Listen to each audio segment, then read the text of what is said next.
Alors, rebonsoir à tous. Merci beaucoup d'être présents pour cette première édition des Échos du projet. Ce rendez-vous a été souhaité en parallèle des ateliers de concertation.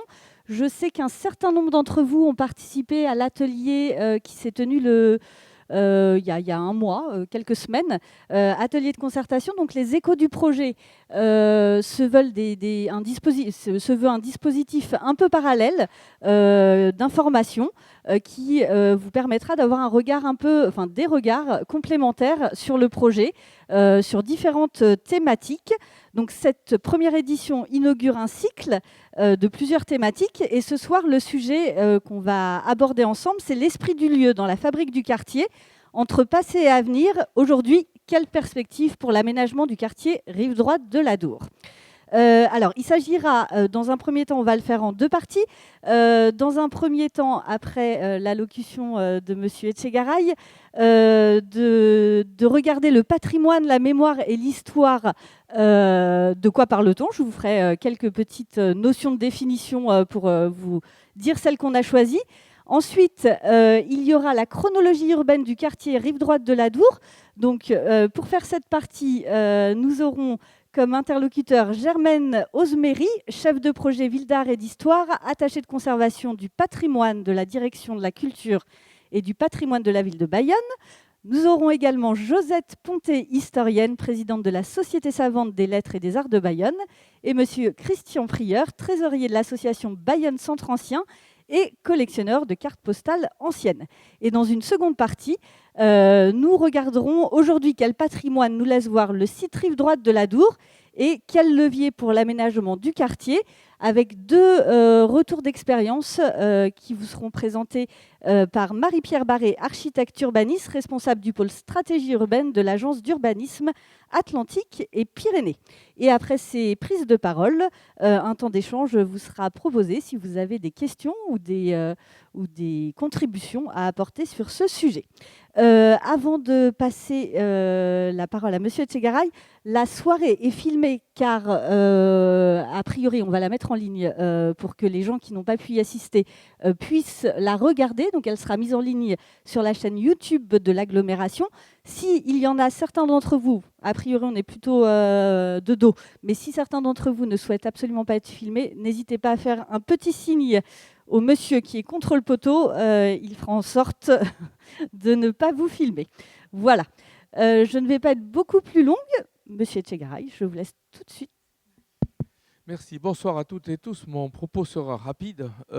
Juste vous dire que nous sommes encore qu'au début de cette démarche que nous avons entreprise, ouverte ici même, dans cette salle Sainte-Ursule, il y a à peine quelques jours, quelques semaines, et où nous avons considéré les uns et les autres qu'il fallait impérativement que chacun puisse apporter sa contribution. Alors, la contribution de tout citoyen, quel qu'il soit ou quelle qu'elle soit, et aussi la contribution des, pourrait-on dire, sachants qui sont pour le coup aujourd'hui ici à la tribune pour nous rapporter ou nous rappeler un certain nombre de fondamentaux. Nul doute que l'historienne Josette Ponté aura des choses à dire, elle qui est historienne de la ville de Bayonne, professeure émérite de l'université de Bordeaux et bayonnaise, et qui donc travaille depuis fort longtemps sur l'histoire de cette ville et en particulier sur ce bord d'Adour et en particulier le port. Et puis, de la même manière, avec une approche certes totalement différente, mais le représentant de Bayonne Centre Ancien, qui viendra dans quelques instants aussi, M. Christian Prieur, passionné de collection, qui collectionne beaucoup de cartes postales, un des meilleurs fonds, c'est pas Yannick qui dira le contraire, de fonds photographiques actuellement contemporains en particulier, et beaucoup aussi sur la rive droite de l'Adour. Et donc ce regard, alors cette fois davantage de l'amateur de fonds photographiques. Madame Marie-Pierre Barré est urbaniste, elle est à l'agence d'urbanisme. Alors elle va le regarder avec le regard d'un urbaniste qui doit nous dire un certain nombre de choses, de fondamentaux.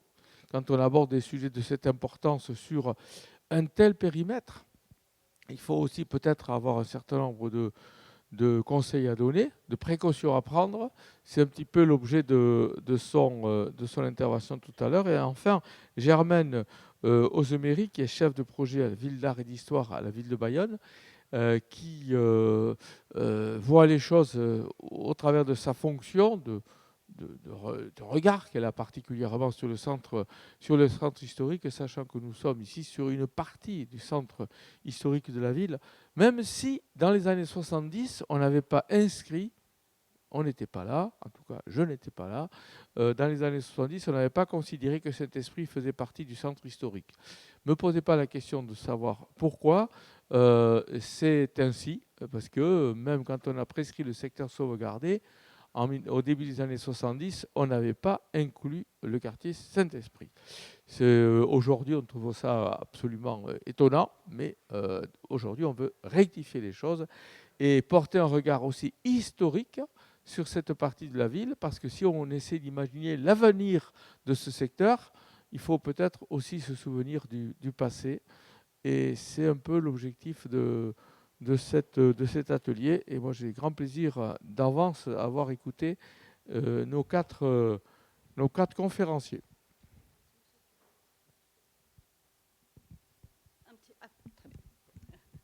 Merci. Alors, le périmètre de réflexion du projet. Donc le périmètre va du pont Saint-Esprit, en gros, du pont Saint-Esprit un peu plus loin que le pont Rouge, le pont Henri Grenet, avec la pièce noyée au niveau, juste après le pont Henri Grenet. Donc il y a, comme vous voyez là, est indiqué le périmètre de réflexion, qui est un peu différent, qui va être un peu différent du périmètre opérationnel, qui sera à peu près de 17 hectares. Pourquoi il est différent? Évidemment parce que dans le périmètre de réflexion, on voit un peu plus large avec toutes les connexions qu'il peut y avoir sur le projet. Donc le périmètre de réflexion sera un petit peu opérationnel sera un petit peu plus resserré, avec environ 17 hectares de projet. Voilà donc pour le périmètre de réflexion. Alors, avant de laisser la parole à nos intervenants, peut-être vous posez les termes du débat. Qui dit l'esprit du lieu renvoie à plusieurs termes relatifs au passé du quartier, les notions de patrimoine, de mémoire et de l'histoire avec un grand H, mais aussi des histoires du quartier sont ici en jeu. Qu'entendons-nous par ces 3 termes? Alors, plusieurs définitions sont proposées et voici celle que nous, on a choisi de retenir collectivement ce soir. Donc, les patrimoines, donc, se définit par l'UNESCO comme l'héritage du passé dont nous profitons aujourd'hui et que nous transmettons aux générations à venir. Elle est proposée également par Vincent Weschambre, qui est géographe et ancien professeur en sciences humaines et sociales à l'École nationale supérieure d'architecture de Lyon, comme l'héritage matériel et immatériel reconnu par les sociétés afin d'être transmis aux générations futures. Alors pourquoi cette définition nous a particulièrement interpellés? Car la notion de choix est centrale, avec l'idée qu'une communauté choisit à un moment T tel ou tel élément du passé qui vont faire patrimoine. Sur l'histoire que nous pouvons définir comme la connaissance et le récit des événements du passé relatifs à l'évolution de l'humanité, selon des sources permettant de référencer les faits passés. Donc c'est ce que tous nos intervenants vont se baser sur des sources, qu'elles soient écrites, orales et archéologiques ou audiovisuelles, ce soir pour vous présenter un certain nombre de choses. Et enfin, la mémoire. Au patrimoine du quartier va venir s'ajouter le terme de mémoire, que nous entendons comme ce qui a été vécu et ce qui a été retransmis, la mémoire étant quelque chose de subjectif et de sensible. Voilà pour les termes du débat. Donc tout de suite, je vais laisser la parole à Germaine Ozeméry. Peut-être commençons par le commencement. Pouvez-vous nous indiquer à partir de quand et à quelle période on peut retrouver des traces du site rive droite de l'Adour ?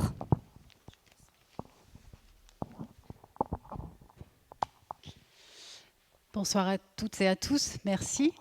Alors, s'il faut commencer par le commencement, je propose de camper le décor et de commencer par 3 personnages, puisque c'est un peu une histoire qu'on va raconter. Ces 3 personnages, ce ne sont pas des humains, pour le coup, ce sont des éléments de géographie. Le premier personnage, il nous surplombe, c'est une colline. Donc c'est la colline de Castelnau sur laquelle aujourd'hui est implantée la citadelle. Donc cette colline, elle va avoir un rôle, évidemment, dans l'histoire qui nous intéresse. Un deuxième personnage, et pas des moindres, c'est un fleuve, donc c'est l'Adour, et dans une partie estuarienne, donc à quelques kilomètres de l'océan. Donc on va voir ce que ce personnage, combien il a compté dans l'histoire du périmètre qui nous occupe. Et puis entre ces 2 personnages, il y en a un troisième, qui est justement là où nous avons les pieds, c'est-à-dire une langue de terre, une rive assez étroite au pied de la colline, entre la colline et le fleuve.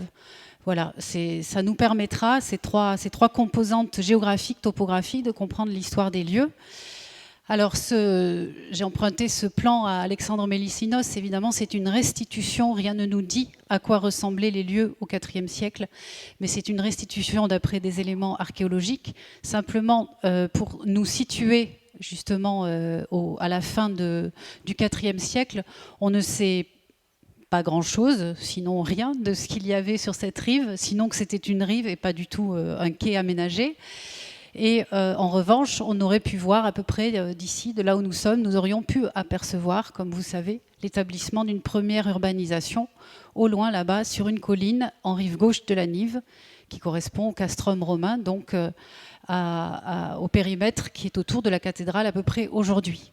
Mais vous voyez le périmètre, alors en pointillé en bleu, c'est le périmètre qui est concerné par le projet de renouvellement urbain, et le point rouge, c'est à peu près là où nous sommes. Donc nous sommes un peu les pieds dans l'eau, ou en tout cas dans une terre marécageuse. On va avancer dans le temps, puisqu'on ne sait pas grand-chose en général de l'histoire de Bayonne au début du Moyen-Âge. Donc les choses sont plus renseignées à partir du XIIe siècle. Voilà le nouvel encadré, le point rouge. Vous voyez qu'il commence à se passer des choses, mais finalement, vraiment, là où nous sommes, pas encore beaucoup.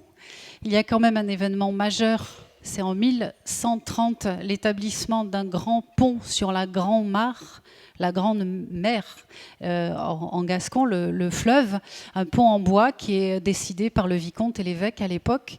Et ce pont, ce franchissement, il a bien sûr une incidence. C'est le début d'une implantation, d'une activité au débouché du pont, au cap d'Aupont, donc en gascon, au bout du pont, avec l'implantation d'équipements, on dirait aujourd'hui, qui ont pour vocation d'accueillir les pèlerins, le pèlerinage de Saint-Jacques-de-Compostelle. Donc c'est l'axe qui descend depuis Bordeaux. Donc ces 2 équipements, c'est Saint-Jean de Jérusalem, un peu au pied de la rue Maubec, et le prieuré Saint-Esprit, dont il nous reste un écho, une mémoire avec l'église Saint-Esprit, la collégiale Saint-Esprit. Mais vraiment, dans la partie qui nous occupe, vous voyez, toujours pas d'activité portuaire attestée, une rive qui n'a pas l'air d'être véritablement aménagée. Rappelons-nous qu'à cette époque, à la fin du Moyen-Âge, le port de Bayonne, il n'est pas du tout ici, il est sur la Nive.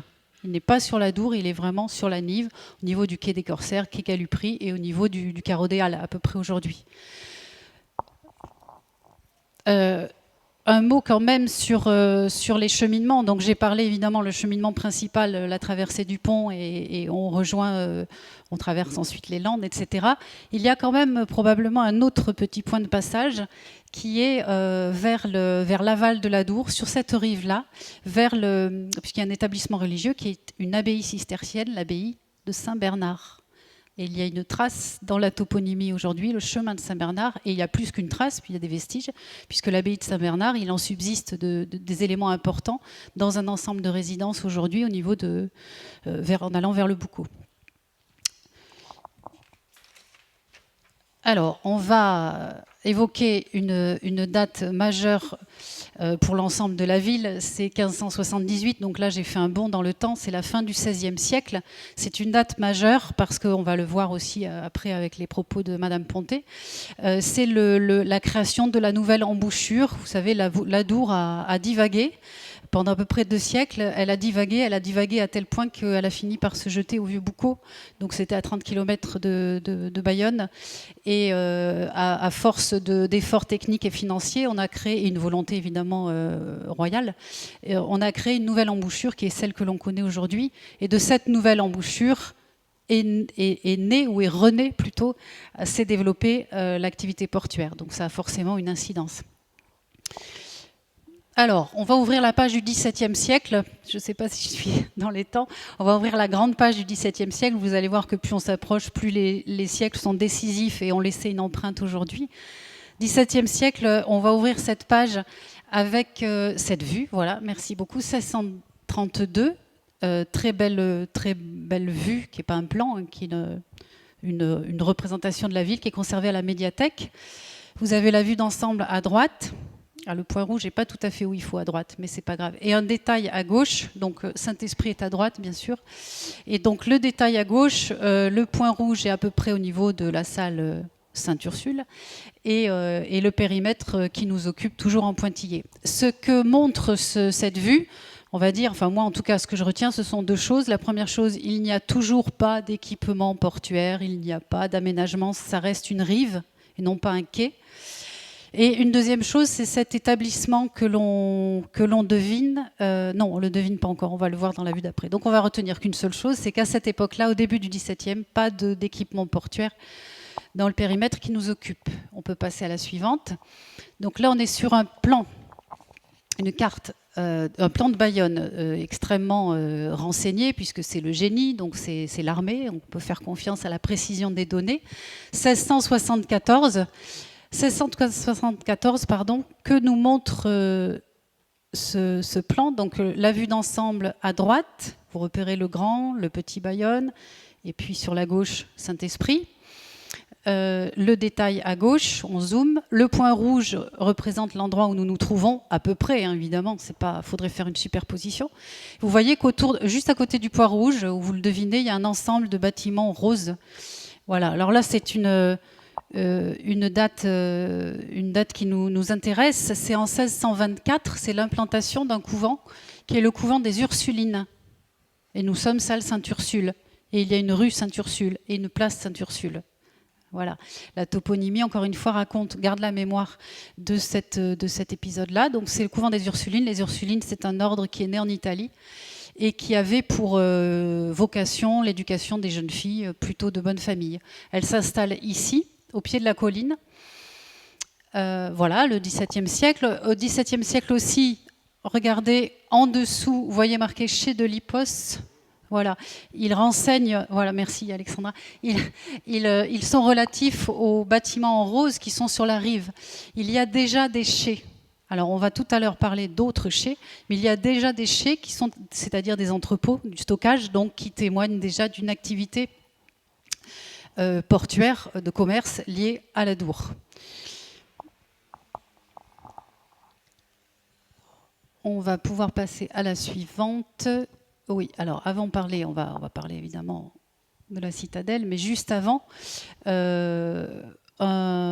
cette présence de l'Adour et l'opportunité qu'elle représente et l'activité commerciale, c'est une chose, mais le fleuve et la proximité de l'océan, c'est aussi des enjeux défensifs. Et sous Colbert, donc Louis XIV, Colbert décide, enfin il ne décide pas tout seul évidemment, mais il préconise la construction, l'aménagement d'un arsenal de marine. Donc un chantier de construction, je ne sais pas comment l'appeler autrement, le parc, vous le voyez en bas à gauche, parc et chantier en construction, l'arsenal de marine, voilà, qui a pour vocation d'équiper la marine royale. Et il fonctionne, c'est une création à Bayonne, l'arsenal, Rochefort aussi, on a renforcé celui de Toulon à la même époque.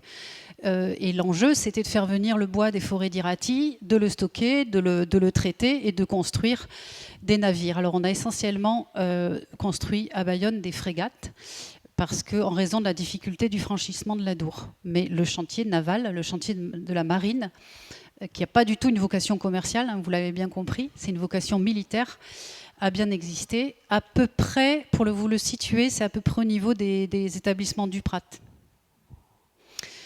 Et puis, bien sûr, les normes, au sens propre, l'immense empreinte du XVIIe siècle qui nous surplombe, c'est évidemment la citadelle. Donc, vous connaissez sans doute l'histoire. Vauban, qui est en charge de la défense du royaume, vient à Bayonne en 1680. Il y revient 5 ans plus tard. Quand il vient en 1680, Alors, on connaît les circonstances de son accueil, mais ce n'est pas le propos ici. Il vient, il examine la place de Bayonne, il préconise les ouvrages à faire pour renforcer la place forte, et il identifie un site, évidemment, qui s'y prête à merveille pour surveiller la confluence, et en fait, il identifie le point faible, et il va le renforcer en concevant cette citadelle, qui a demandé des travaux de terrassement considérables, un chantier considérable, des experts, la venue d'experts, de la main-d'œuvre, etc. Et cette citadelle, je ne vais pas m'étendre parce que ce n'est pas tellement le sujet, elle est au-dessus de notre tête, mais en revanche, pour le secteur qui nous occupe, c'est qu'on l'oublie un petit peu parce qu'elle a disparu, mais la citadelle, elle est forcément, fonctionnellement, elle est reliée à l'Adour. Elle était reliée par une rampe. Alors, il y a toujours un tronçon de la rampe. Vous savez que le chemin de fer, on a creusé un tunnel dans la rampe de la citadelle quand on a fait venir le chemin de fer. Et après, elle s'est arrêtée. Nous, on a l'impression que la rampe de la citadelle, c'est uniquement ça. Mais en fait, la rampe de la citadelle, vous le voyez sur le plan, elle descendait évidemment jusqu'au fleuve. Et il y avait un bastion qui s'appelait le bastion Saint-Bernard, puisqu'on a parlé tout à l'heure du chemin de Saint-Bernard.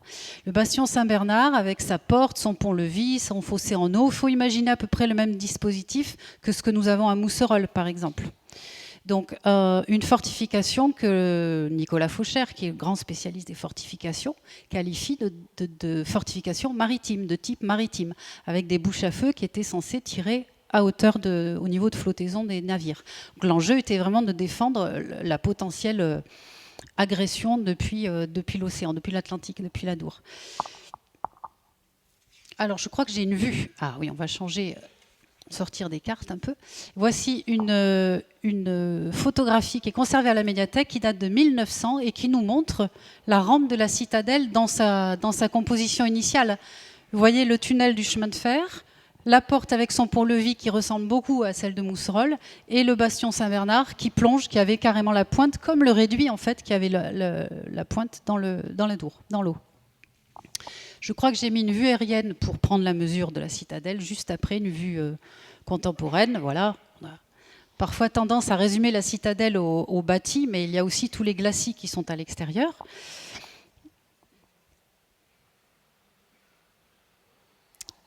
Et voilà, et dire donc un mot du port. On disait tout à l'heure que pendant la période médiévale, le port il se concentre sur la Nive. Vous aurez compris qu'avec la création de la nouvelle embouchure, au cours du XVIIe siècle, et ça va se vérifier et se développer encore au XVIIIe siècle, le port se déplace. C'est pas qu'il se déplace, il continue à exister sur la Nive, mais il se développe, il se déploie de part et d'autre de l'Adour au niveau des allées Boufflées et au niveau de la rive qui nous occupe.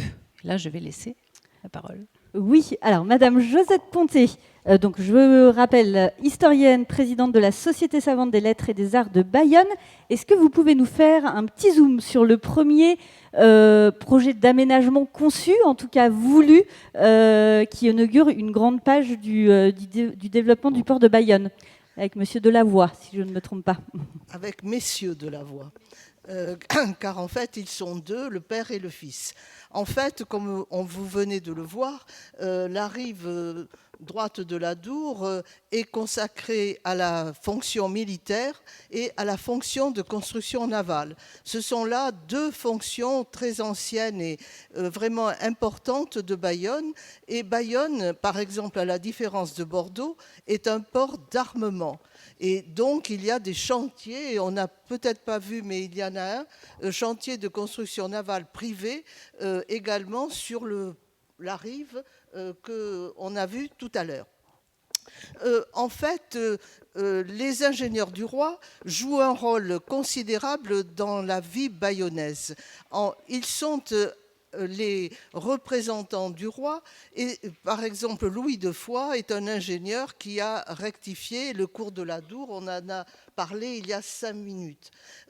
Également, les ingénieurs du roi qui surveillent la forteresse s'occupent évidemment aussi des fortifications en dehors de la forteresse et naturellement le cours de l'Adour est extrêmement fluctuant, il n'est pas stabilisé et il faut tout le temps y construire des digues. Cela va être le travail particulièrement de Ferry qui est le directeur des fortifications à Bayonne et va s'adjoindre à lui pour ces travaux de construction, de vérification, un ingénieur du roi, Lavoie, Denis de Lavoie, qui arrive à Bayonne en 1690 et qui va faire une carrière assez exceptionnelle à Bayonne, carrière à la fois officielle et privée.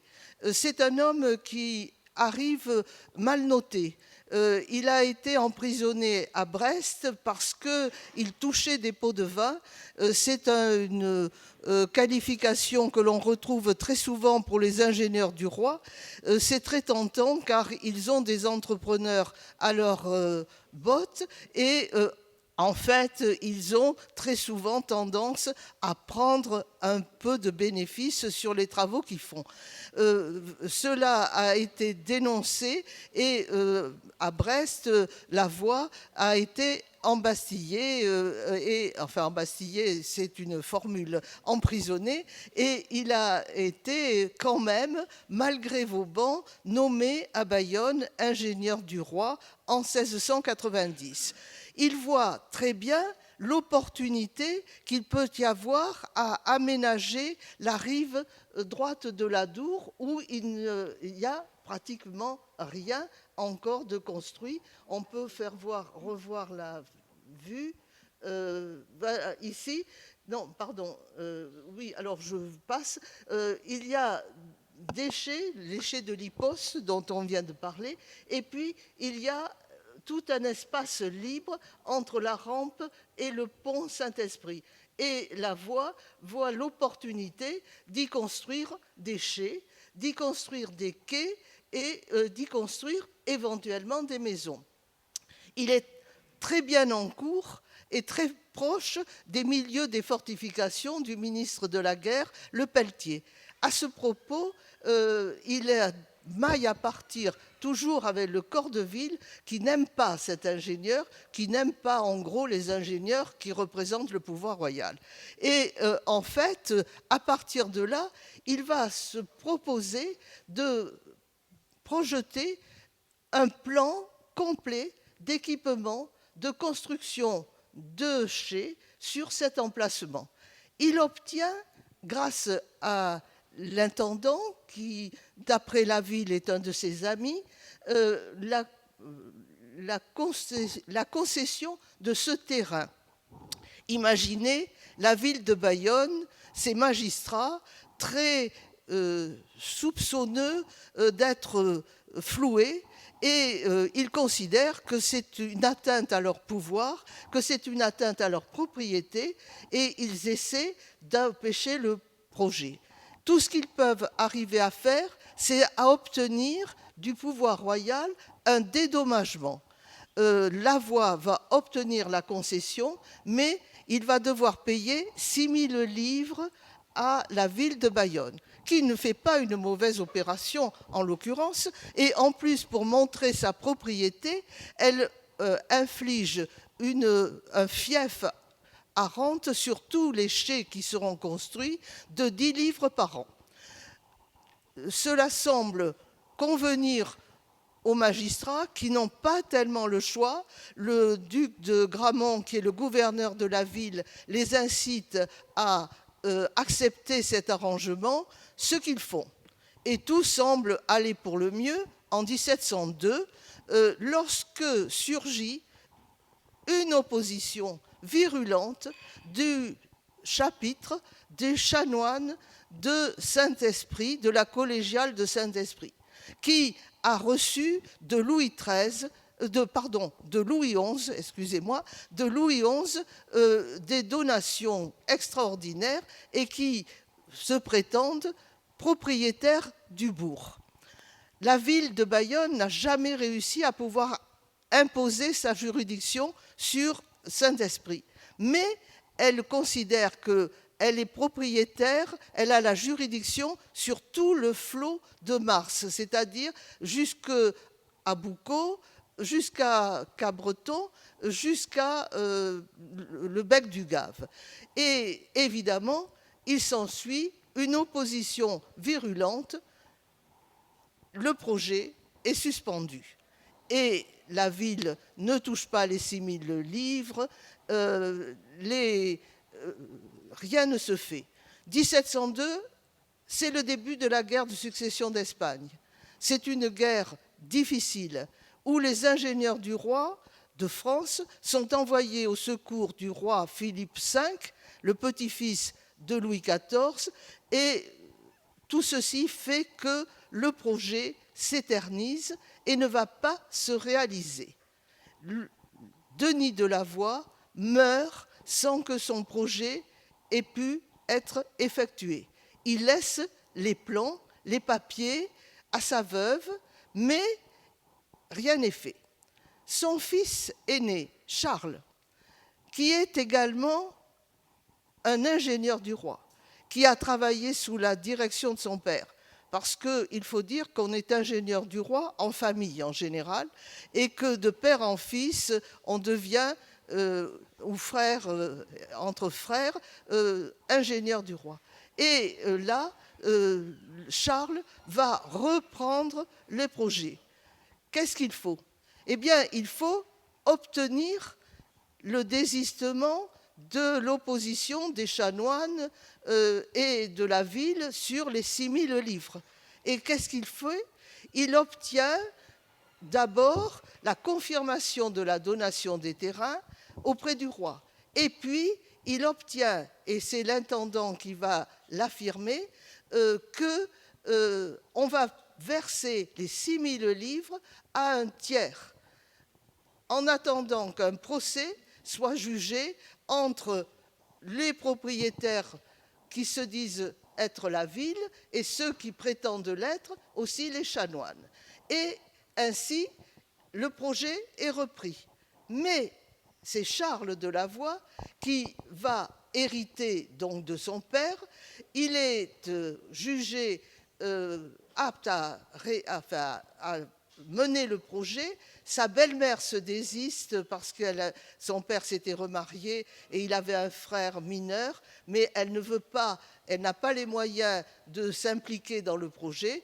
Et Charles de Lavoie obtient donc le fait qu'il puisse verser les 6000 livres dans les mains d'un désigné qui est M. de Bruy, qui fait l'unanimité, en tous les cas tacite, des chanoines et de la ville. Et donc, nous sommes en 1711. En 1711, vous voyez que la première concession, c'était 1702. Donc, quand même, une dizaine d'années presque s'est passé. En 1711, il obtient l'autorisation, la possibilité de faire lécher. Mais il y a un problème, il n'a pas d'argent. Pas plus que son père, pas plus que sa belle-mère. Et donc, il lui faut trouver un associé, des associés. Et là, il tombe sur les Lafreté. Ce sont deux frères, David et Bernard, Jacques, qui vont prêter des 6000 livres, qui vont être associés au projet. Et il y a un document extrêmement important chez le notaire maître Dugallard qui précise toutes les conditions de l'association. Ils seront à moitié, mais en fait, ce qu'il faut bien voir, vous voyez ici la place des Chais. Toute la partie qui continue, que l'on ne voit pas bien, mais jusqu'au pont, est également donnée à de Lavoie. Mais elle n'entre pas dans la société.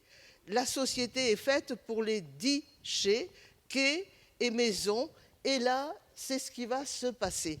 On arrive en 1724. Je me permets d'intervenir pour qu'on ait bien le temps de finir. Oui, alors avant 1724, la construction des chais est faite. Peut-être vous serez quand même curieux de savoir combien elle a coûté. 46 000 livres à un architecte. D'autre part, elle a été particulièrement suivie de locations qui ont rapporté. Mais il est évident que le total coûte à peu près 54 000 livres. Et en fait, ce qu'il y a d'important, c'est que ces loyers vont rapporter 350 livres par an. Il y a 6 chais qui sont loués en 1715 et en 1716, la société des Lafreté-Lavoie est dissoute, mais l'histoire ne se termine pas là, car du quai de la Voie, qui était celle avec les chais qu'il a fondé, on va passer au quai d'Artaguiette, car en 1720, à Paris, Charles de Lavoie et Lafreté vendent ces chais à une famille extrêmement connue, les d'Argaillette d'Iron, et qui vont devenir les propriétaires de ces chais, des maisons à côté. Et en fait, il achète pour 120 000 livres de banque payés en papier de banque sans crédit. Donc l'opération a finalement été fructueuse pour les de Lavoie. Super. Très bien, merci beaucoup. Germaine Osmery, est-ce que vous pouvez nous dire aujourd'hui que reste-t-il de ces chais, de ces magasins ?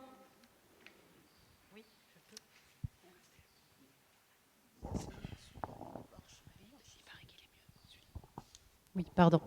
Peut-être avant de regarder ce qui reste, avoir deux témoignages, parce que les chais dont Madame Ponté nous a parlé sont entrés dans l'histoire, puisqu'ils sont entrés dans les tableaux de Joseph Vernet, qui a été mandaté donc, pour recenser et faire le portrait des grands ports du royaume. Alors, peut-être la vue d'avant, s'il te plaît. Voilà, ça c'est l'une des 2 vues de Joseph Vernet, puisqu'il a trouvé qu'à Bayonne, ce n'était pas représentatif de ne faire qu'une vue, donc on en a 2.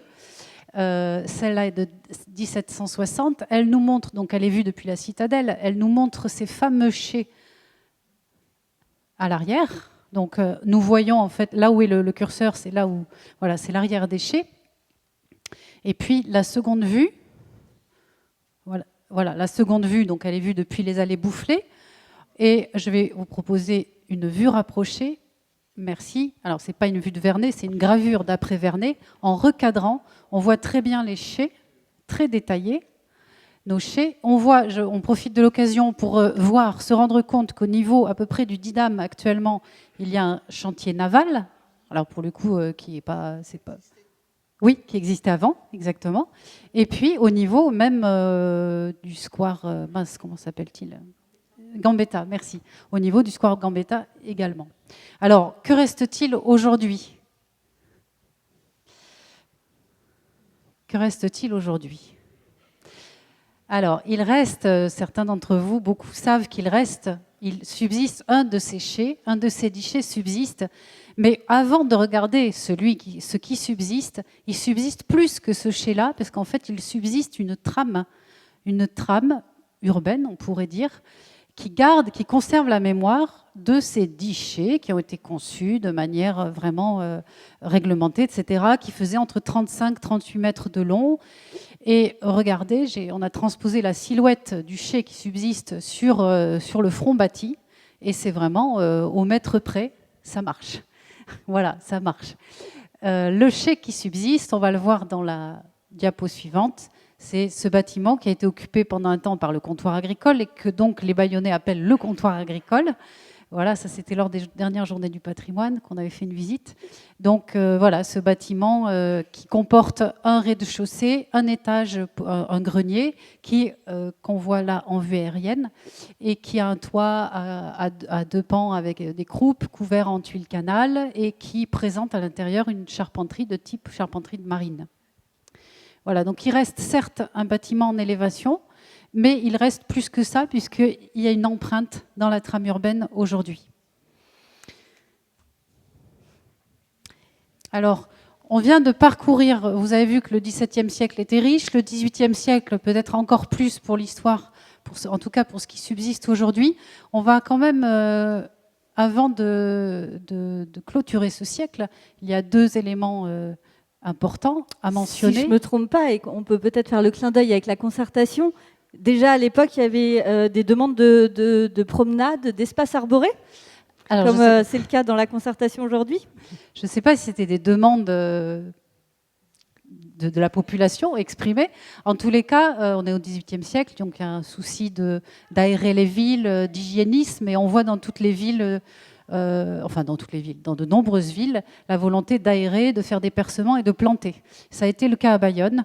On le sait pour les allées marines, on le sait pour les allées Boufflers, et on le sait moins pour le secteur qui nous occupe. Mais vous voyez, à l'arrière de ces fameux chais, on avait planté une promenade arborée. Alors, à la différence des autres, elle n'est pas au bord de l'eau, elle est à l'arrière, puisque le quai, il avait une fonction il était fonctionnelle, justement, d'activité. Et on a planté une promenade au pied de la colline de la citadelle, exactement à l'emplacement actuel des voies ferrées. Voilà. Et puis, bien sûr, le 18e, il se termine avec un événement majeur, qui est la Révolution française, qui marque l'histoire du quartier. Alors, premièrement, c'est le démantèlement du couvent des Ursulines, pas la démolition, hein, le démantèlement, c'est-à-dire qu'il n'a plus la fonction de couvent, ça devient un magasin. Mais surtout, en 1790, un élément majeur pour le quartier qui nous occupe, c'est la création, c'est-à-dire que le bourg de Saint-Esprit devient une commune. Devient une commune, dans un premier temps, Jean-Jacques Rousseau, puis très vite, commune Saint-Esprit, et c'est surtout une commune des Landes. Voilà, ce qui explique que pendant longtemps, pour une période donnée, les archives, beaucoup d'archives de Saint-Esprit se trouvent aux archives départementales de Mont-de-Marsan. Donc, Saint-Esprit devient une commune avec sa mairie, on va en parler tout à l'heure de la mairie, et elle le reste, je vous le redirai tout à l'heure, mais si jamais j'oublie, elle le reste jusqu'en 1857. Donc 1790-1857, Saint-Esprit est une commune complètement distincte et à part entière, avec sa mairie, encore une fois, etc. On va franchir le 19e. Alors le 19e, on va peut-être le considérer en deux parties. On va considérer la première partie jusqu'aux années 1850 en regardant surtout l'empreinte, les décisions qui relèvent de la chose militaire en général. Et puis la deuxième partie du siècle, ça va être plutôt ce qui est lié à l'arrivée du chemin de fer et au développement de l'activité. Première partie, donc, on a peut-être tendance parfois à penser qu'au XIXe siècle, la chose militaire n'a plus forcément de prise sur la ville. C'est complètement faux. Complètement faux. Les fortifications de Bayonne, elles restent très verrouillées jusque dans les années 1840, 1800, même 50, on va voir des ouvrages. Alors là, ce n'est pas un ouvrage de défense, évidemment, mais c'est un bâtiment qui est sur le quai de Lesseps. Vous l'avez tous en tête, vous l'avez tous vu, ou pas. En tout cas, vous irez peut-être le voir après. Et ce bâtiment-là, eh bien, c'était la manutention. Il a été élevé en 1800, 22, je crois, à vérifier, mais je crois que c'est ça. Et donc, la manutention, qu'est-ce que c'était ? J'ai l'habitude de dire que c'était la plus grande boulangerie de Bayonne. C'est-à-dire que c'est le lieu où on fabriquait le pain, les biscuits aussi, le pain pour... Comment ? Oui, voilà, pour les militaires. Ça vous donne la mesure de la garnison présente à Bayonne. Alors, je franchis les décennies, évidemment, pour vous donner... évidemment, je vais choisir une période de conflit. En 1870, pendant la guerre franco-prussienne, il y a 9000 hommes en garnison à Bayonne. 9000. Citadelle, mais pas uniquement. Châteauneuf et dans d'autres endroits. Donc, il faut... Alors, j'ai franchi un petit peu les siècles, mais ça reste vrai, peut-être pas un effectif de 9000, mais c'est vraiment une ville... c'est un équipement de l'armée, la manutention. Et d'ailleurs, le quai a pris à un moment le nom de quai de la manutention. La manutention, c'est celle-ci, c'est ce bâtiment. Ne vous faites pas avoir, il a son jumeau à côté, mais c'est une imitation beaucoup plus tardive. Voilà, la manutention. Et puis, la diapo suivante. La pièce noyée, est-ce que vous pouvez lever toutes les légendes urbaines qu'il y a sur ce nom, avec un éclairage historique ? Oui, ce serait intéressant de recenser peut-être ce que chacun peut avoir dans l'esprit, parce que c'est très propice à l'imaginaire, cette pièce noyée. Alors, si vous ne l'avez pas identifié, ce petit panneau, il est sur le rond-point qui se trouve au débouché du pont Rouge, du pont Grenet. Voilà, en rive droite.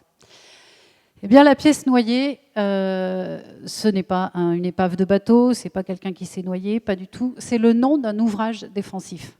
C'est le nom d'un énorme ouvrage de défense qui a été non seulement conçu, mais qui a été réalisé. Qui a été réalisé au milieu, c'est pour ça que je parlais tout à l'heure du 19e siècle, au milieu du 19e siècle.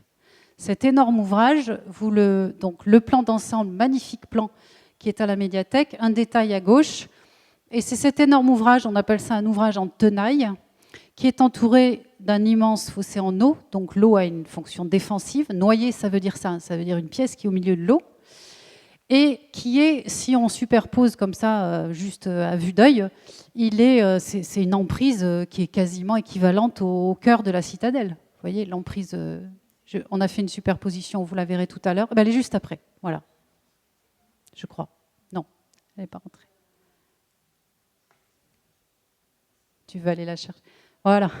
On a fait une superposition, le service de SIG a fait une superposition entre le plan que je viens de vous montrer et la vue aérienne actuelle.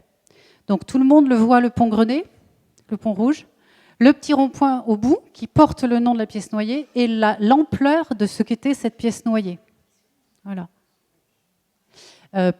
Juste pour rappel, pour positionner les choses, l'arsenal dont on a parlé tout à l'heure, il est à droite, là, donc au niveau des vins du Prat. Voilà. Et cette pièce noyée, donc, elle nous a un peu intrigués parce que finalement, on n'avait pas trop. Elle a eu une durée de vie assez courte puisqu'elle a été réalisée au milieu du 19e siècle et on sait qu'elle a été complètement terrassée et aplanie dans les années 1925. Donc, elle a eu une vie durée. Alors, quand elle a été conçue, pour encore avoir interrogé M. Faucher, spécialiste des fortifications, il disait lui-même que lorsqu'elle a été conçue, elle était presque un peu dépassée. L'enjeu défensif était un peu passé. Son but, vous avez compris, c'était de vraiment verrouiller, de protéger la citadelle et la garnison de la citadelle et la garnison de Bayonne en général, de protéger la ville d'un assaut potentiel depuis l'Adour. Voilà. Alors voilà, elle est attestée. J'ai tellement eu du mal à le croire qu'il a fallu trouver des preuves. Donc, elle est attestée sur un plan militaire de l'armée de la fin du 19e. Elle est attestée sur des vues aériennes de l'IGN du début du XXe siècle. Et elle est attestée par une très belle vue qui est conservée au pôle d'archives, qui nous a beaucoup intrigués quand on a vu cette image. On se demandait bien où on était, est-ce que c'était vraiment Bayonne, en amont de Bayonne, où est-ce que c'était?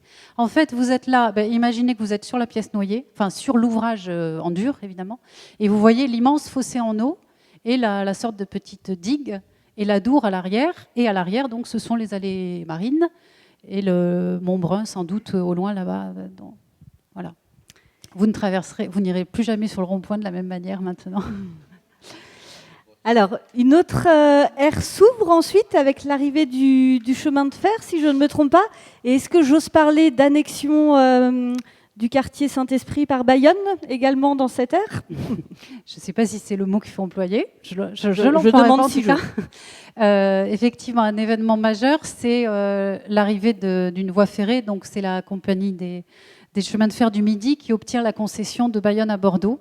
Et le premier train entre en gare terminus à l'époque de Bayonne en 1854. Voilà, avec une gare provisoire, puis une première gare qui n'est pas celle que nous connaissons. Et alors je vous passe toutes les réflexions qu'il y a eu pour positionner l'arrivée du chemin de fer, mais justement il est arrivé à Saint-Esprit parce que aussi il y avait une opportunité, qu'il y avait la place, qu'il y avait moins de contraintes militaires. Il est arrivé dans cette fameuse langue de terre dont on a parlé tout au début, prise entre la colline et le fleuve. Et quelques années plus tard, des lignes s'ouvrent et donc Bayonne n'est plus un terminus. Il y a des lignes vers Irun et vers Toulouse aussi. Et on réfléchit aussi au passage par où on va faire passer la ligne, continuer la ligne. Et ça va être ce contournement. On perce la colline en dessous du rail bayonnais. Et on contourne ce grand espace qui à l'époque n'était pas du tout urbanisé, qui est toute la partie Alsace-Lorraine, toute cette partie-là de Saint-Esprit, le nouveau Saint-Esprit. On va lotir après, mais là je m'éloigne parce que je ne suis pas sur le périmètre. Et puis, cette arrivée du chemin de fer est concomitante, effectivement, de l'intégration, je ne vais pas dire annexion, de l'intégration ou la disparition de la commune de Saint-Esprit qui finalement devient un quartier de Bayonne. Voilà. Il y a une photo, je crois, quelque part. Voilà. Je voulais vous montrer cette photo. Donc là, nous sommes place de la République. Vous reconnaissez la fontaine, toujours, voilà, qui est notre point de repère. Et vous avez en face de vous, sur la droite, le bâtiment qui a accueilli la mairie. Mais pas dès la Révolution. Vous voyez bien que c'est un bâtiment du 19e. Et c'est assez étonnant, parce qu'on le disait justement en préparant, ce bâtiment, il date de 1853. Ça veut dire qu'en 1853, dans les esprits, il n'était pas du tout à l'ordre du jour de réunir les deux communes. On pourrait dire comme ça aussi, c'est peut-être une annexion dans l'autre sens. En tout cas, il n'était pas question que Saint-Esprit intègre Bayonne, puisqu'on construisait un nouveau bâtiment pour accueillir la mairie. Et 4 ans plus tard, c'est chose faite. Voilà. Alors, l'arrivée du chemin de fer, eh bien, c'est une nouvelle ère aussi qui s'ouvre pour... On peut peut-être passer à la vue suivante. Voilà, c'est une nouvelle ère qui s'ouvre sur le quai qui nous occupe. Je vous disais qu'il s'était appelé quai de la manutention. Il prend le nom de quai de Lesseps en 1878, puisque avec l'arrivée du chemin de fer, si je suis un peu anachronique, on pourrait parler du multimodal à l'époque, c'est-à-dire qu'on va concilier le transport ferroviaire et le transport fluvio-maritime. Donc c'est une opportunité considérable. Et ce qui vous est proposé maintenant, c'est un voyage. Et après, on reviendra au XXe siècle.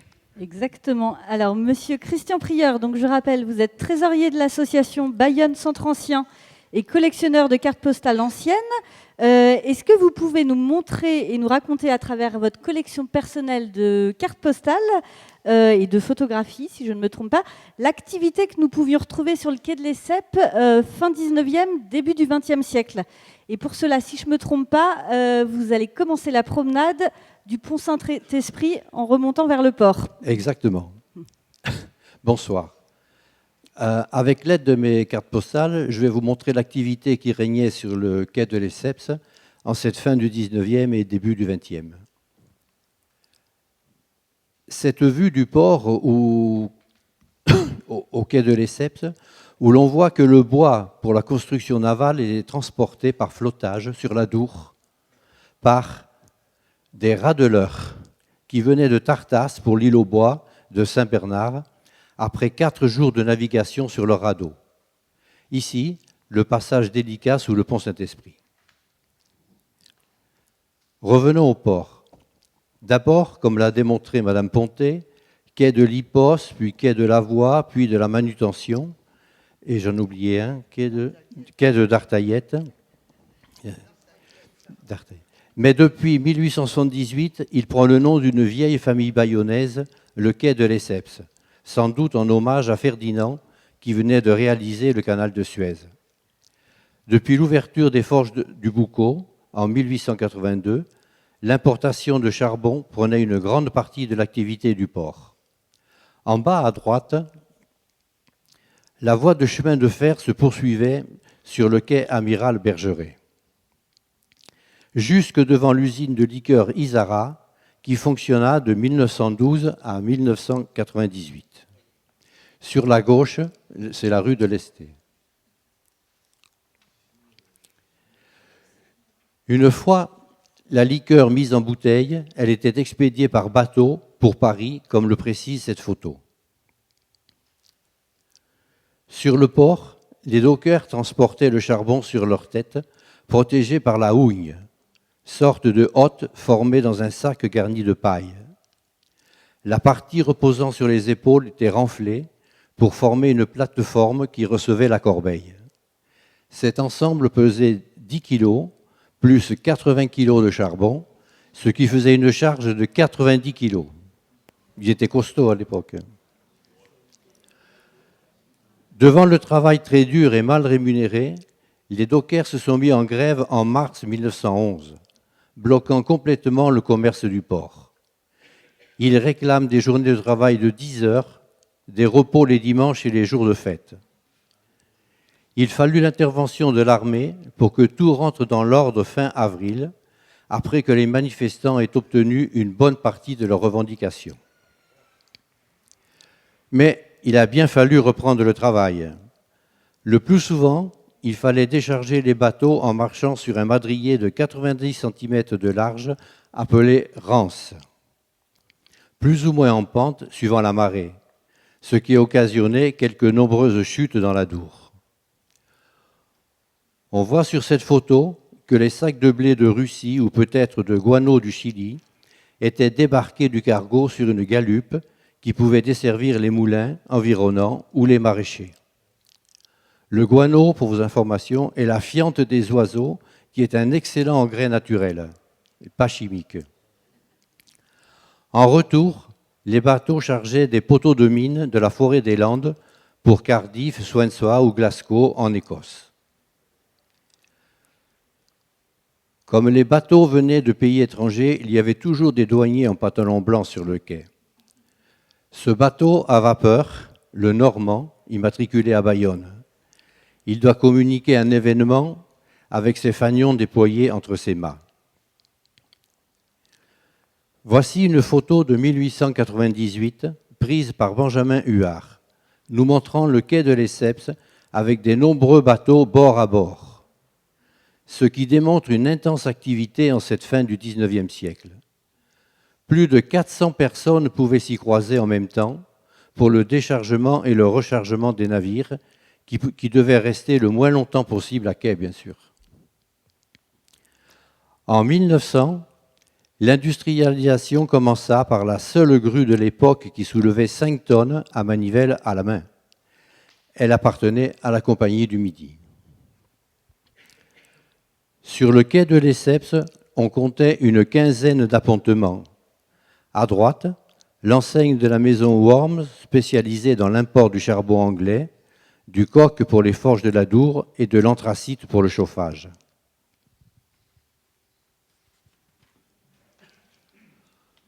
Aujourd'hui, sur cet emplacement, il y a le Didam, ancienne inscription maritime, due aux architectes décorateurs Louis et Benjamin Gomez. Le quai était envahi par des wagons, des barriques, des sacs de blé, de bois, de charpente, toutes sortes de marchandises en attente de transbordement. Cette photo de 1930, où l'on voit l'inscription maritime en construction, car il manque encore les décors extérieurs sur le fronton, les armoiries de Bayonne et sa devise, Nunquam polluta, sont encadrées par des avirons et des cordages symbolisant le rôle prépondérant de la navigation et des activités portuaires dans la ville. Sur les deux ailes, 2 monstres marins à tête de poisson et des anneaux d'amarrage symbolisent encore les activités portuaires. Le quai de Lesseps dans les années 1950. Voici l'emplacement des guichets avec une façade de 11 mètres respectée dans les nouvelles constructions d'une grande diversité. Avec tous ces commerces, le seul témoin qu'on a parlé avant des guichets, le comptoir agricole, les établissements Champarneau, l'hôtel des douanes de style Napoléon III qui fut construit en 1860, Esso, Peugeot, Poliette et Chausson. Et sur la droite, ce petit bâtiment des espadrilles Olivera qui me semble avait de grandes ambitions. Voilà ce qu'il devait voir en rêve pour les années 1930, car il avait préparé ce papier en tête, manufacture d'espadrilles et sandalettes, avec un bâtiment qui me paraît un peu prétentieux. Remarquez l'intense animation fluviale. Au fond, les cheminées des forges du Boucau, et sur la droite, l'inscription maritime a disparu, laissant la place à cette grande avenue qui mène à la gare. En 1925, la Chambre de commerce utilisait 3 chais pour ses magasins et entrepôts sur le quai de Lesseps. Entre 1915 et 1925, pour remplacer la monnaie officielle manquante, la Chambre de commerce avait émis des billets de nécessité de 1 franc et 2 francs, ainsi que des pièces de 25 et 50 centimes. Et cette monnaie perdurera jusqu'en 1930. Au pied de la citadelle, le bâtiment de la manutention militaire et le dépôt des charbons Worms.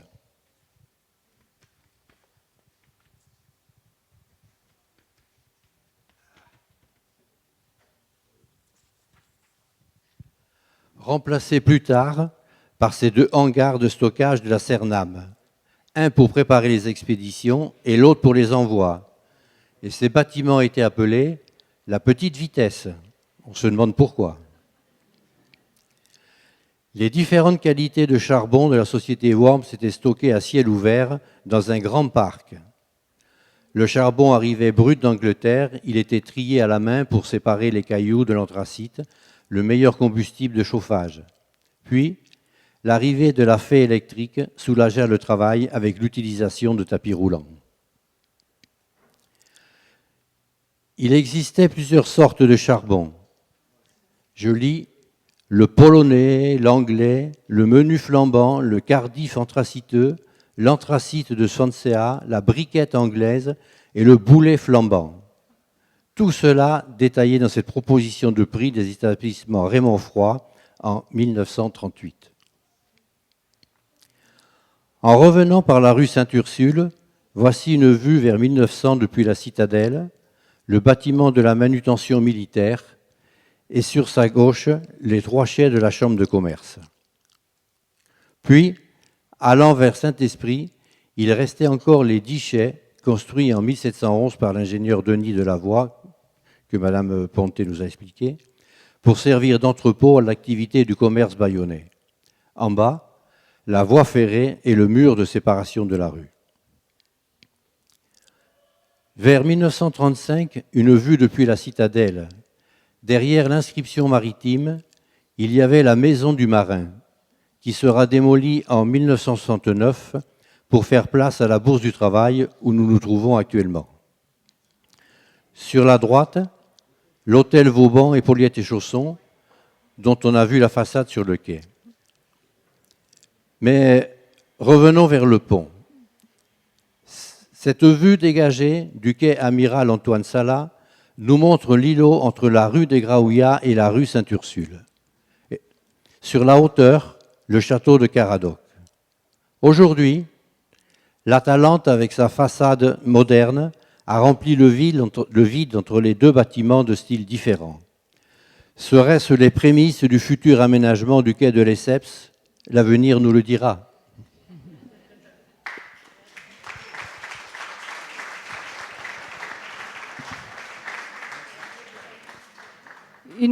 Une petite conclusion, Germaine, peut-être sur cette partie, avant de...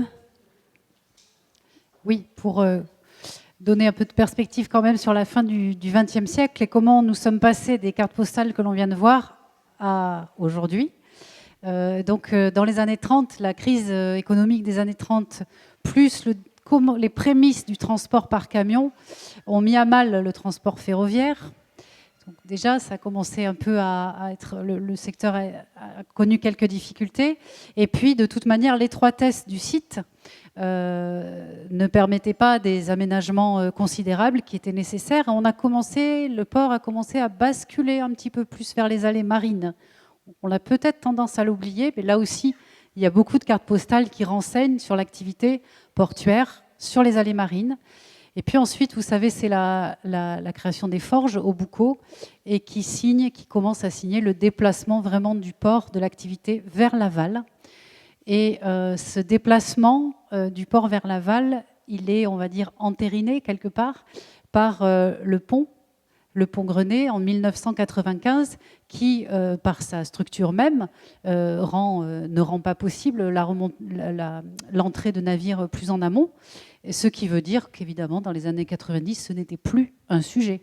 Ce n'était plus un sujet sur le plan économique. Et voilà, vous avez la vue ici. Donc vous vous rappelez l'empreinte de la pièce noyée? On la voit. On aurait presque envie de la voir ici, l'empreinte. Voilà, et donc qui signe ce déplacement du port vers l'aval que nous connaissons aujourd'hui. Merci beaucoup à nos 3 premiers intervenants pour...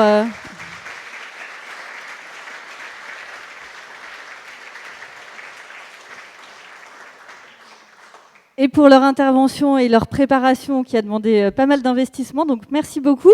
Avant de vous laisser la parole et qu'on vous invite à aller boire un petit quelque chose à la fin, on est remonté au fil du temps. Et avant que vous écriviez collectivement l'avenir, peut-être qu'on peut s'intéresser à aujourd'hui avec Marie-Pierre Barré, donc architecte urbaniste responsable du pôle stratégie urbaine de l'agence d'urbanisme Atlantique et Pyrénées. Quel patrimoine nous pouvons retrouver aujourd'hui? Quelles traces pouvons-nous voir aujourd'hui sur le quartier, Marie-Pierre? Alors, je ne vais pas répondre à cette question, mais je vais montrer des images qui vous permettront de vous approprier les traces que vous souhaitez vous approprier. Donc, en effet, tu l'as dit, on vient de remonter le fil du temps.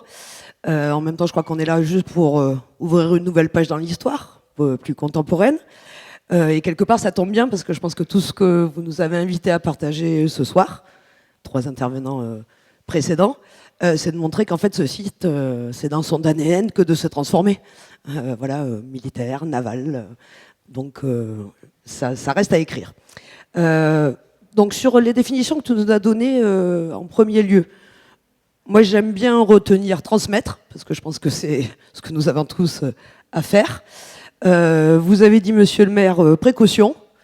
Et moi, j'avais quand même noté exigence. Donc, avant de montrer des images, je pense que c'est bien de se dire qu'on est en 2023, qu'aujourd'hui, on a là un site quand même exceptionnel, quelque part en cœur de ville, et vous verrez qu'on va faire un petit tour ailleurs en France, et d'autres sites avaient finalement des configurations assez similaires, même si pas forcément de la même échelle. Et donc, du coup, l'exigence, même si on a vu qu'il y avait des traits, qu'il y avait des chiens, qu'il y avait une trame, c'est aussi aujourd'hui celle de se loger, travailler, étudier, se divertir, dans moins d'espace, ou en tout cas en laissant aussi plus d'air, plus d'espace libre. Voilà, je vous ferai un petit... Je me permettrai de reprendre la question des promenades tout à l'heure sur une image. Donc du coup, l'exigence, elle est aussi de composer avec ce qui est déjà là.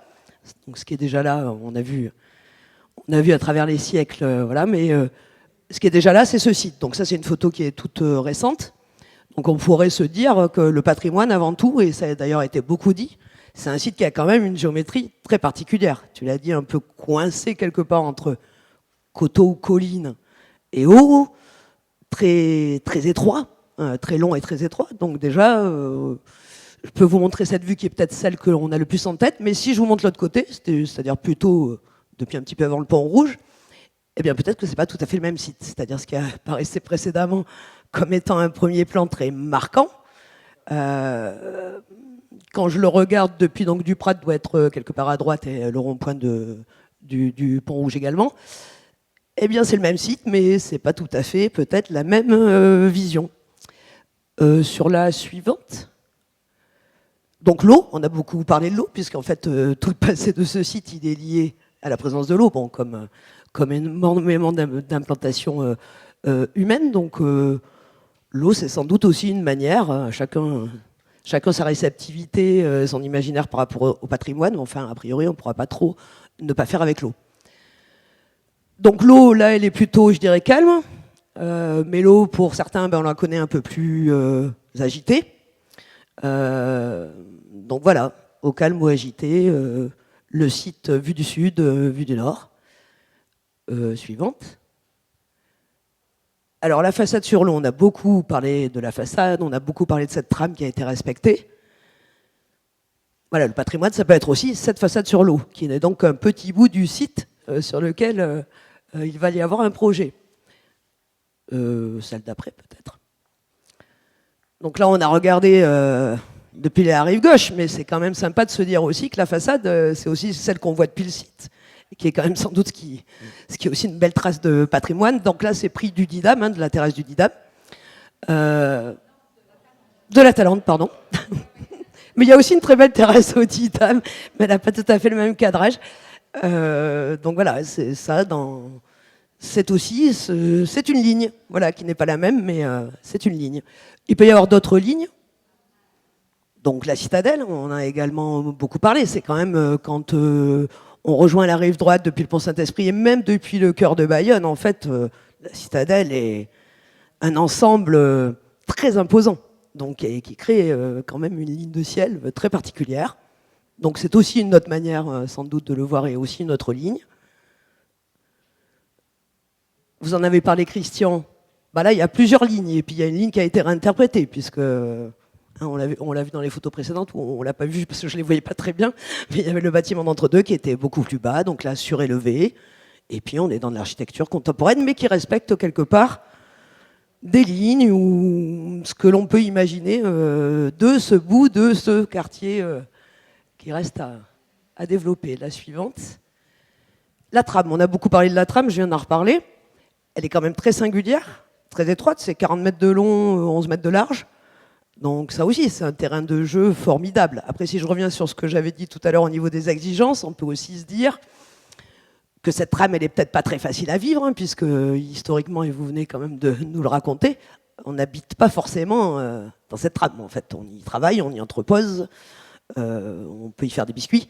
A priori, à travers en tout cas ce que vous nous avez proposé comme vision, elle n'est pas forcément très habitée. Donc peut-on en 2023 habiter une trame qui n'offre pas beaucoup de lumière, par exemple, qui n'est pas forcément très dense. Alors, je dis ce mot, je suis urbaniste, je dois pouvoir me permettre de le dire.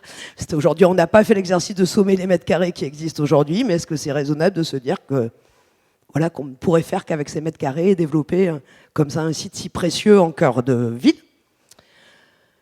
Suivante. Donc cette trame, elle donne lieu à d'autres lignes, en fait, donc là plutôt verticale. Ça peut être en effet le jeu des plantations et le jeu du souvenir, hein, donc je parle plutôt à droite et pas du mobilier plus contemporain. Et puis elle est aussi une ruelle très minérale, très étroite, sans doute où il fait bon d'ailleurs l'été, mais où l'on peut voir qu'il n'y a pas quand même beaucoup de percements. Donc ça rejoint un peu ce que je disais. Est-ce qu'aujourd'hui on peut habiter ces ensembles bâtis? C'est une question suivante. Et puis le patrimoine, se poser la question du patrimoine en 2023 sur ce site, c'est sans doute se poser celle de l'usage qu'on va en avoir ou des usages qu'on va en avoir. Et les usages, ils ont déjà évolué depuis plusieurs années. Donc là, il y a une voie qui a été aménagée plutôt pour les cycles et aussi pour les piétons. Alors, j'ai pas la photo récente de l'aire de jeu qui est non loin, mais qui fonctionne aussi très bien. Donc, les usages, c'est une manière de s'approprier le patrimoine. Suivante. Les usages aussi, c'est de se l'approprier lorsqu'il n'est pas très vivant pour en faire autre chose. Donc, c'est une forme d'usage. Suivante. Bon, là, je n'avais pas la photo adéquate non plus, mais c'est l'idée de dire qu'il y a quand même une péniche. Il n'y en a qu'un, mais on a parlé d'eau, et donc l'eau, c'est aussi les bateaux. On verra dans le petit voyage qu'on va faire tout à l'heure ailleurs, que la question aussi de la réappropriation de l'eau, elle est quand même tout aussi importante peut-être que celle de cette langue de terre, ou en tout cas, elle va avec. Après, c'est les nouveaux usages, alors là, liés plutôt à la Talente, sa terrasse. Donc, moi, je ne suis pas à Bayonne depuis longtemps, mais c'est sûr que depuis peu, le quartier a beaucoup changé dans la dynamique qui est déjà installée. Donc, voilà, une autre manière de le voir. On peut aussi, même si on ne s'assoit pas en terrasse, on peut s'asseoir quand même sur le quai. Donc, c'est non neutre, et puis on marche. Alors parfois il y a des traces ou des empreintes, tu disais tout à l'heure.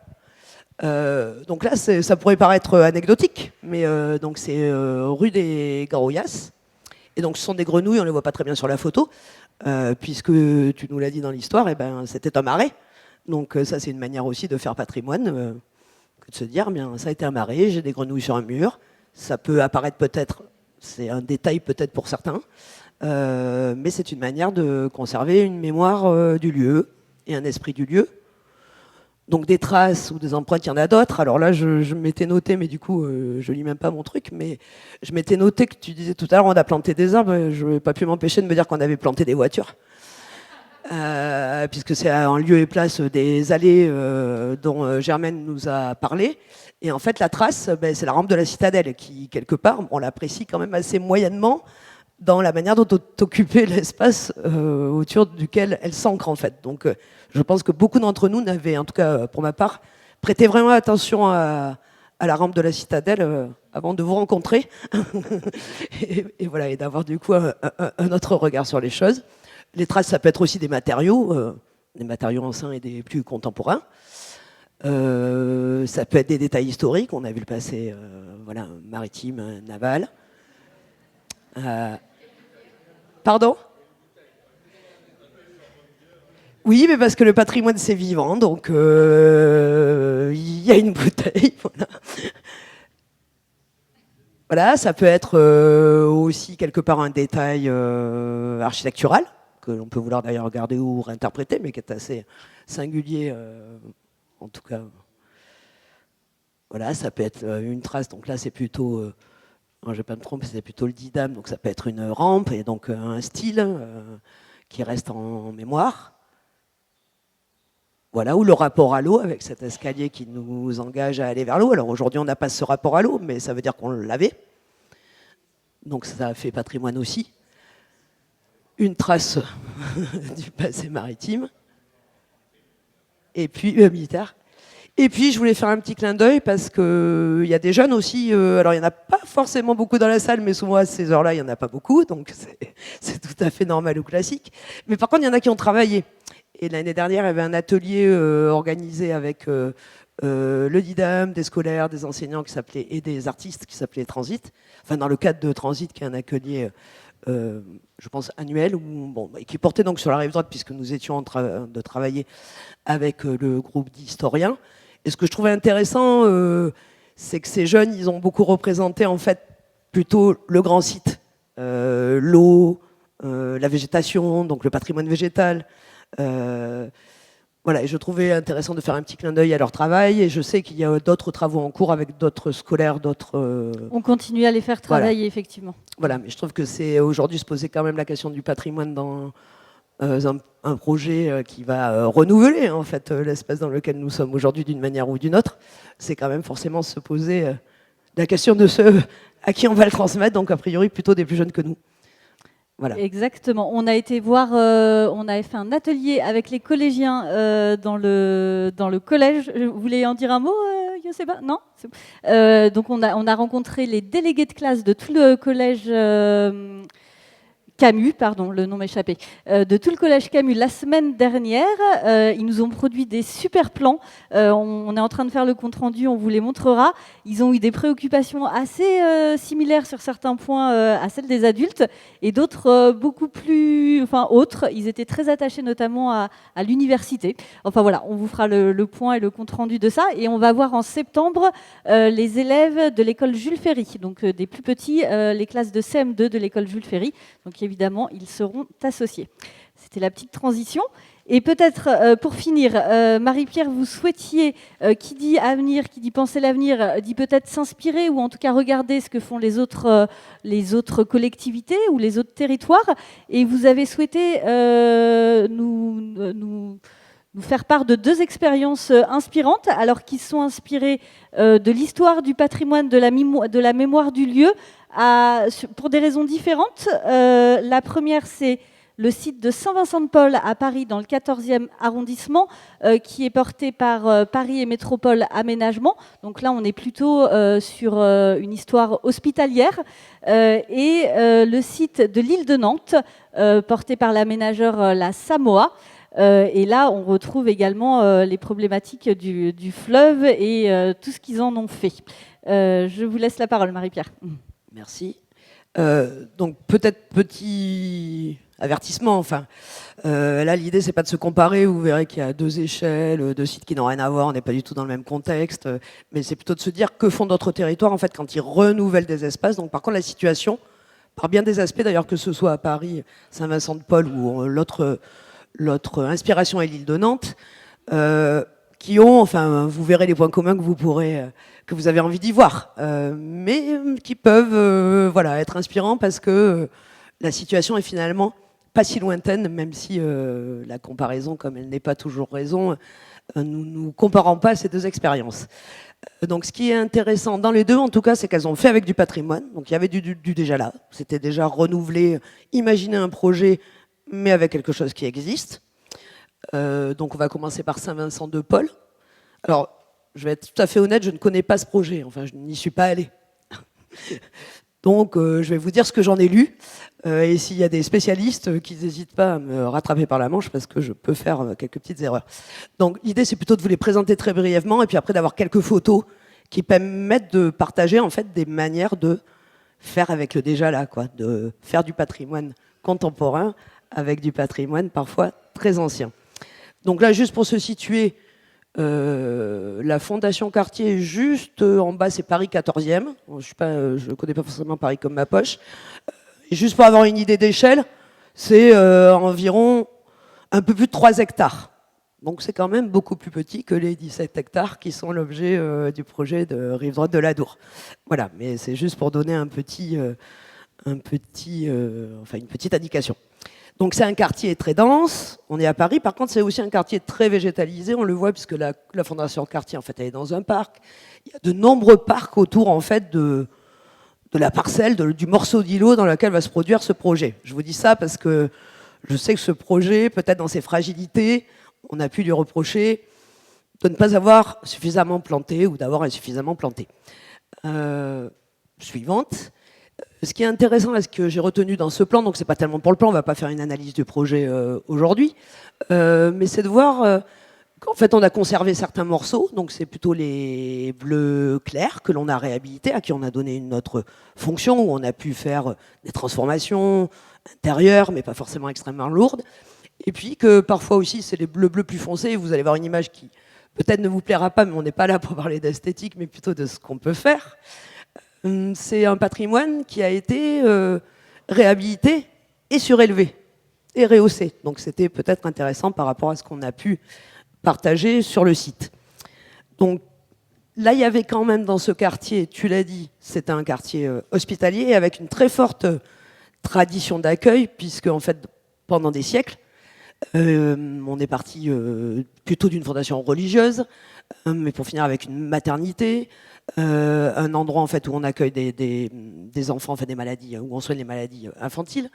Donc en fait, tout ça, c'est pour dire qu'il y avait vraiment un ensemble immobilier patrimonial assez conséquent. Et là, on pourrait trouver aussi intéressant, c'est qu'il y avait un attachement, ou il y a encore un attachement des gens au quartier, parce que certains sont nés dans cette maternité. Donc forcément, c'est pas tout à fait neutre. Et également parce qu'il y a toujours eu une tradition en fait d'accueil de populations, on l'a dit, des maladies infantiles, des gens abandonnés. Donc en fait, il y avait une tradition d'accueil et c'est une manière dans le programme qui a pris lieu, quelque part, de faire vivre aussi le patrimoine à travers le programme d'aménagement. Donc je ne vous donne pas des mètres carrés parce que je pense que c'est pas essentiel. Par contre, dans les ambitions que portait ce projet, et je vais sans doute très mal en parler, mais bon, un quartier à dominante de logement, mais qui s'ouvre sur la ville, avec une forme de mixité, une démarche environnementale, et puis une pensée assez forte sur les espaces publics et les espaces plantés. Et puis, bien sûr, une valorisation du patrimoine et de l'histoire du site. Mais si tu reviens sur la diapo précédente, parce que j'ai oublié de dire quelque chose, c'est qu'on a aussi démoli des patrimoines. Bon, vous le verrez après sur une image. C'est-à-dire qu'on en a réhabilité certains, ils restent dans leur enveloppe, on a transformé leur intérieur, mais à la limite, ceux qui sont plus anciens ne pourraient ne pas avoir de différence. Il y en a d'autres, on va voir, on les a surélevés, puis il y en a, on les a démolis pour construire autre chose. Donc en fait, on arrive à faire dialoguer des programmes très contemporains et des architectures, vous le verrez. Et il ne s'agit pas de porter un regard esthétique sur cette architecture, mais on fait dialoguer de la conservation du patrimoine, de l'architecture contemporaine, qui d'ailleurs deviendra peut-être le patrimoine d'après-demain. Tu peux du coup remonter le fil. Donc voilà une autre image où vous verrez, sans doute au premier plan, plutôt en effet le patrimoine hospitalier de ce site. Des choses là pas encore représentées parce que je pense que le projet est en cours. Un bâtiment mais que l'on verra de plus près, que l'on a surélevé et quasiment doublé sur un bâtiment, je pense, des années 20, ce qui est quand même une prouesse architecturale assez folle. Et puis la préservation d'un certain nombre de parcs, d'un certain nombre de clos paysagers, puisque c'était lié à l'histoire hospitalière. On connaît tous des hôpitaux, je ne parle pas des hôpitaux contemporains, mais plus anciens, où il y a quand même toujours une cour, souvent plantée, souvent arborée. Suivante, donc ce bâtiment, et puis suivante. Non, pardon, oui. Donc un bâtiment, pardon, je me suis trompée. Celui-là a été préservé dans son enveloppe originelle. Le suivant, on a préservé l'enveloppe originelle. Et si tu mets la suivante, eh bien on a un petit peu superposé des choses dessus. Donc c'est le même bâtiment. Le projet est en cours. je m'interroge beaucoup sur la faisabilité. Voilà, ce sont des structures légères, mais ça veut dire qu'en fait, on voit bien, hein, on voit bien la rupture entre l'ancien et le nouveau. Voilà. Donc, bon, voilà, ce ne sont que des inspirations. L'idée, c'est pas forcément de se dire que vous ferez ça. D'ailleurs, vous allez discuter de tout ça.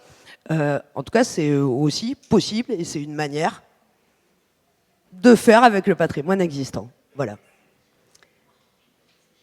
Et puis, une autre image pour montrer, en effet, et là on le voit bien sur le premier plan, qu'on a démoli un certain nombre de bâtiments dans ce site. Soit parce qu'il n'était plus aisé de les conserver, ou que la viabilité économique du projet n'était pas possible. Enfin, parfois, il faut savoir peut-être renoncer à du patrimoine, parce qu'il n'est pas possible de le faire évoluer par rapport au programme qu'on veut y installer. Donc, je ne sais pas si c'est renoncer, mais en tout cas, savoir faire des choix.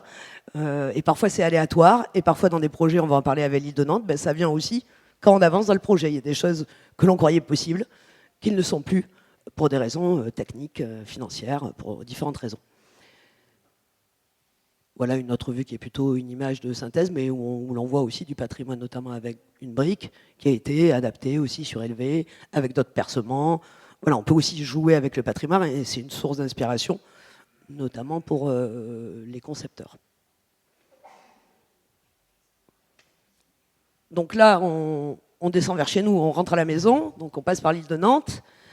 Alors là, comparaison et surtout pas raison, puisqu'il s'agit d'un terrain de jeu de plus de 300 hectares, hein, donc on disait 17 hectares, 300 hectares.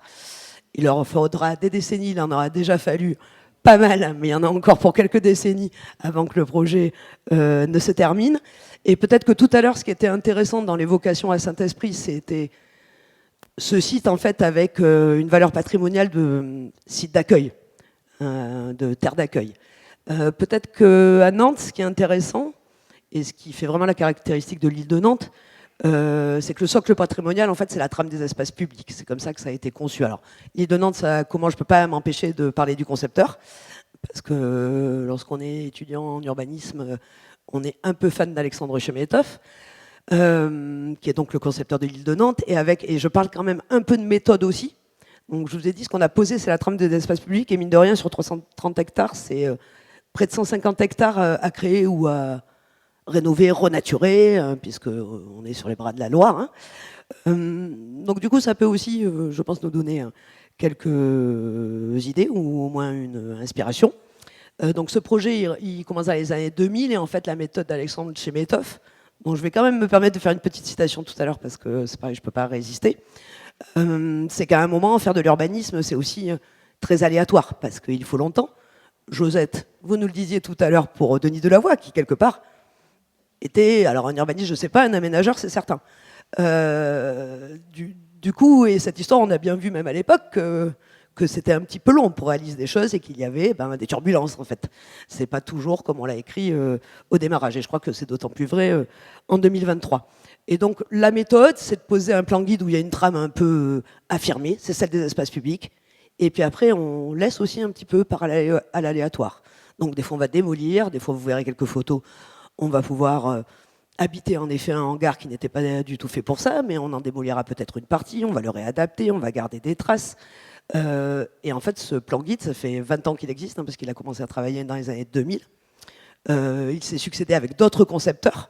Donc c'est aussi intéressant en termes de méthode, parce que quand on pose un socle, et notamment quand c'est celui des espaces publics, il y avait quelques règles du jeu après aussi sur la manière d'aménager, hein, quand même, que je ne vais peut-être pas détailler ici. Mais l'idée, c'est qu'ensuite, le choix, la trace, elle devient en fait le guide et elle devient quelque part le patrimoine du renouvellement du quartier, même si parfois, je pense qu'ils ont dû aussi renoncer à certains patrimoines. Ça va ? Ok. Donc là, je vous montre juste cette image parce que, voilà, quand on est étudiant, c'est quand même un peu la référence. Et puis, je vous montre des images où on se dirait que quelque part, on est dans l'île de Nantes, mais peut-être qu'on pourrait être peut-être pas très loin d'ici. Voilà. Je montrais des photos tout à l'heure d'empreintes ou de traces. C'est aussi tout le cœur de ce projet, c'est le grand respect des traces en fait du passé. Voilà, qu'elles soient sur l'espace public, que ce soit des matériaux, que ce soit des bâtiments, que ce soit le rapport à l'eau, bien sûr. Peut-être tu peux avancer. Donc voilà, parfois c'est aussi garder des objets ou des traces du passé, mais leur donner une utilité, parce que garder une trace pour garder une trace, bon alors donner une utilité aux grenouilles que je montrais tout à l'heure, c'est plus compliqué, mais donner une utilité à des traces portuaires, c'est peut-être possible, et du coup on en profite pour être plutôt sur un belvédère. On a parlé du train, on peut garder aussi des traces de rails, ça nous rappelle ce qui s'est passé, sans forcément garder les trains d'ailleurs. Tu peux avancer peut-être. Alors j'ai pris aussi cette image parce que je trouve que quelque part elle pourrait être, elle n'est pas à l'échelle du site de projet de la rive droite, mais quelque part les emmarchements côté gauche me faisaient beaucoup penser à ce qu'il y a en fait sous la tête du pont Rouge. Peut-être d'ailleurs pas assez valorisé ou pas assez utilisé, mais moi qui habite le quartier, c'est un coin qu'on fréquentait beaucoup pendant la Covid, et c'était un coin du coup qui vivait beaucoup alors que jusque-là je l'avais jamais beaucoup vu vivre. Donc voilà, donc là c'est peut-être un patrimoine finalement très contemporain, mais dont on pourrait augmenter l'usage. Et puis l'île de Nantes, c'est aussi une manière de s'exprimer, et je crois savoir que donc là c'est un travail artistique qui je crois ne devait pas rester, et finalement est resté et est devenu complètement ancré dans le lieu, patrimoine du lieu, signature du lieu. Voilà. Et puis ça c'est un petit clin d'œil à ce qu'on a regardé tout à l'heure quand on montrait les lignes de la façade vue depuis la rive gauche, mais aussi la façade de la rive gauche vue depuis la Talente. On pourrait se dire que voilà, sur un modèle, sur une interprétation plus contemporaine, et puis sans vouloir vous titiller, mais un petit peu plus haut aussi. C'est-à-dire que peut-être on peut prendre de la hauteur aussi sur ce site, parce qu'on est sur l'eau. A priori, on n'embête pas grand monde, alors il y aura 2-3 discussions à avoir par rapport à la citadelle, mais comme on le voyait tout à l'heure, le site, il est grand, et il va jusqu'au Pont Rouge, il va jusqu'à une... Enfin, finalement, sa grosse empreinte n'est pas construite, ou faiblement construite. Voilà, donc c'était pour faire un petit clin d'œil. Je pense qu'il y en a une dernière, Alexandra. Alors ça, c'est plutôt sur comment on se réapproprie du patrimoine plutôt là, industriel lié au site. Comme je l'ai pu le dire précédemment, habiter un hangar, bon là, il est un petit peu haut, c'est pas forcément tout à fait les standards contemporains. Il faut éclairer, donc parfois il faut un petit peu casser un bout du hangar, créer des percements. Et pour autant, peut-être qu'on garde quand même une part de la mémoire en gardant en fait une trace, une travée, bon là plusieurs travées en réalité. Voilà, mais c'est qu'aussi se préoccuper, faire la ville avec le déjà là, c'est sans doute parfois faire des concessions. Et je vais en finir juste quand même en citant Alexandre Chemetov parce que ça me semble toujours très d'actualité, et d'ailleurs c'était il n'y a pas si longtemps. Il dit: ce qui est sûr, c'est que je ne m'abstrais pas du contexte, que je tiens compte de l'état des lieux. Tout travail sur la ville suppose que vous fassiez une part à l'incertitude, comme quand vous voulez planter un arbre, parce qu'Alexandre Chemetov est urbaniste mais surtout paysagiste. Vous choisissez une essence, vous choisissez un emplacement, vous choisissez une essence, mais vous ne savez pas exactement comment il va pousser. Une ville, un arbre, c'est du vivant. Voilà. Merci beaucoup.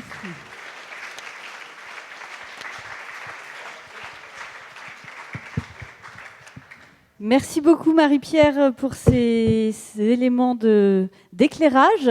On vous propose, avant de vous inviter à vous rendre au petit vin d'honneur qui vous est proposé, si vous avez des questions à poser à nos intervenants, des éclairages, des prises de position, n'hésitez pas. On passe avec le micro dans la salle.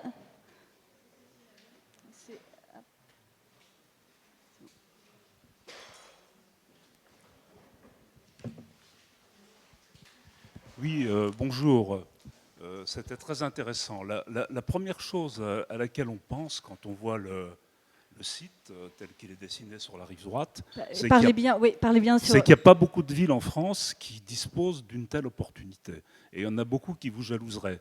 D'une part, la surface, et ensuite la situation dans la ville, avec l'eau d'un côté et de la verdure derrière. Mais deuxième chose qu'on voit, c'est que le site, vous l'avez dit plusieurs fois, est terriblement étranglé précisément entre l'eau et les voies ferrées. Alors la question est, est-ce que dans ce projet d'envergure, est-ce qu'on envisage de couvrir les voies ferrées? Est-ce qu'on envisage d'empiéter sur l'eau? Ça, c'est ma première question. Hein.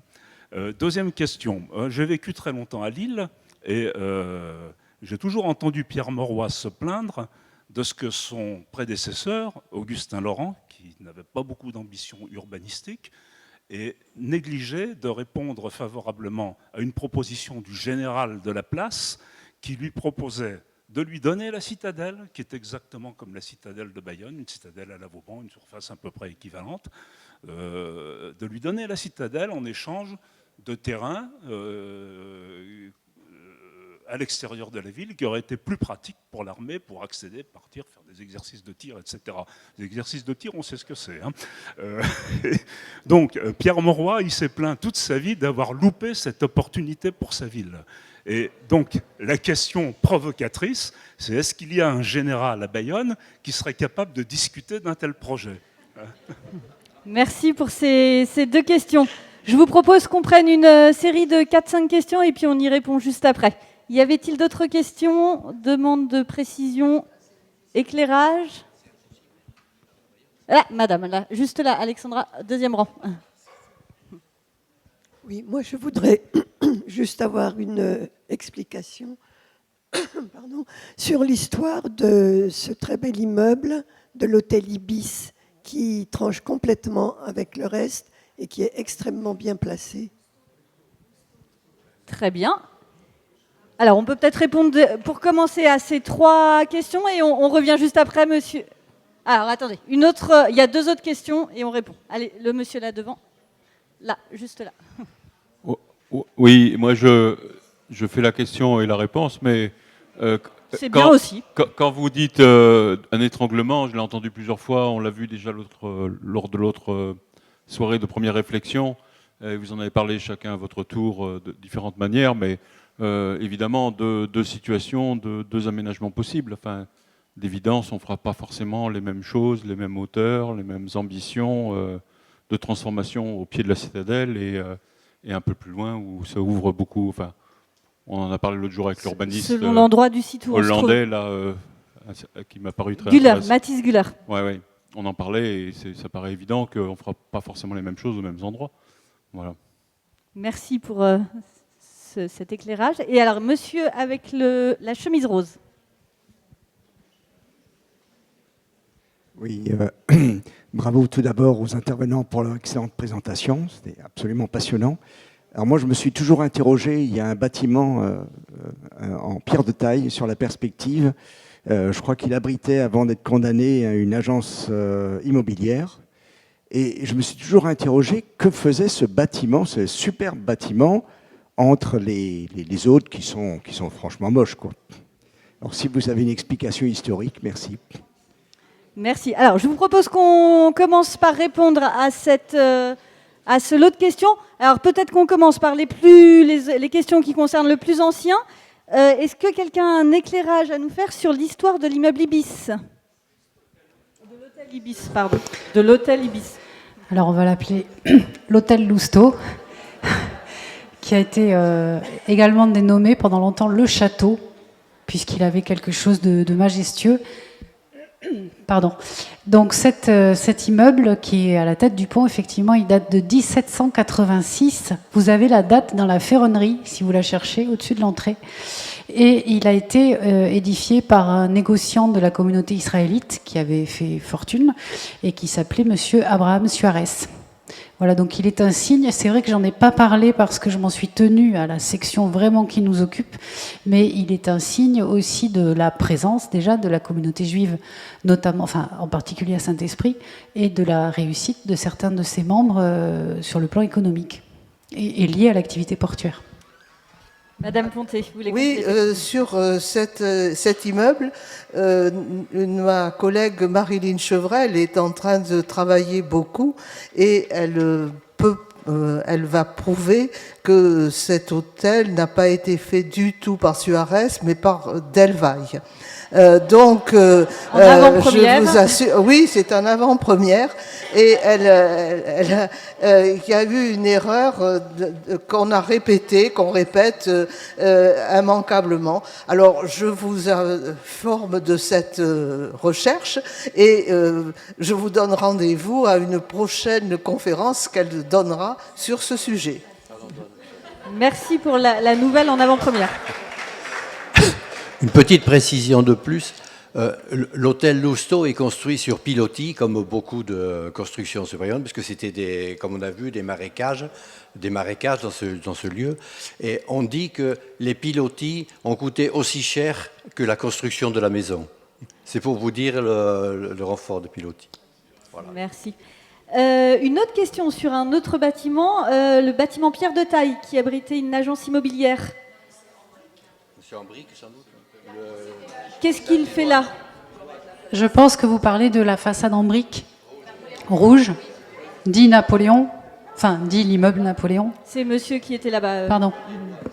C'est celui-ci, d'accord. Donc c'est vrai qu'il est un petit peu hors cadre et il a été construit au milieu du 19e, j'ai plus la date exacte, je crois que c'est dans les années 1860, par un négociant, là encore, qui s'appelait Monsieur Désirat, l'hôtel Désirat. Et effectivement, ensuite, il a eu la fonction d'accueillir les douanes. Voilà, si vous voulez compléter, parce que peut-être que c'est pas du tout ça.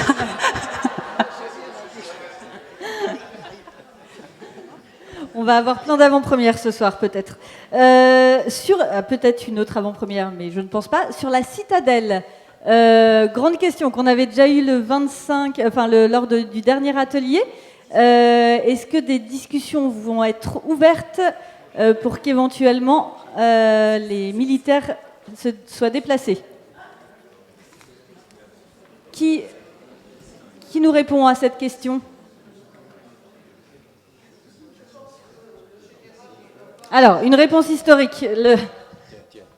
Oui, je pense que le général n'est pas habilité pour faire une transaction de cet ordre. En fait, cela relève du ministère de la Guerre et on sait que de la guerre, de l'armée. Mais enfin, pour moi, c'est la guerre parce que, en fait, historiquement, c'était ça. Voilà. Mais en fait, il n'y a pas de possibilité de faire une transaction avec un élu municipal. Peut-être il faudrait qu'elle soit déclassée, qu'elle soit rachetée, et en fait, à Bayonne, c'est absolument impossible. Alors, monsieur, attendez, on vous donne un micro, sinon on enregistre, on ne va pas vous entendre. À Lille, c'était l'armée qui demandait, c'était pas la municipalité. L'armée qui était gênée pour faire passer ses camions, ses chars d'assaut, tous ces machins, etc. Et donc l'armée s'était dit, moi je donne ça à la ville, qui ont fait un centre, c'était fabuleux, un centre culturel, sportif, piscine, tennis, etc. Et la ville me paye autre chose à l'extérieur pour mettre mes bazars. Mais c'était pas la ville qui avait fait la démarche.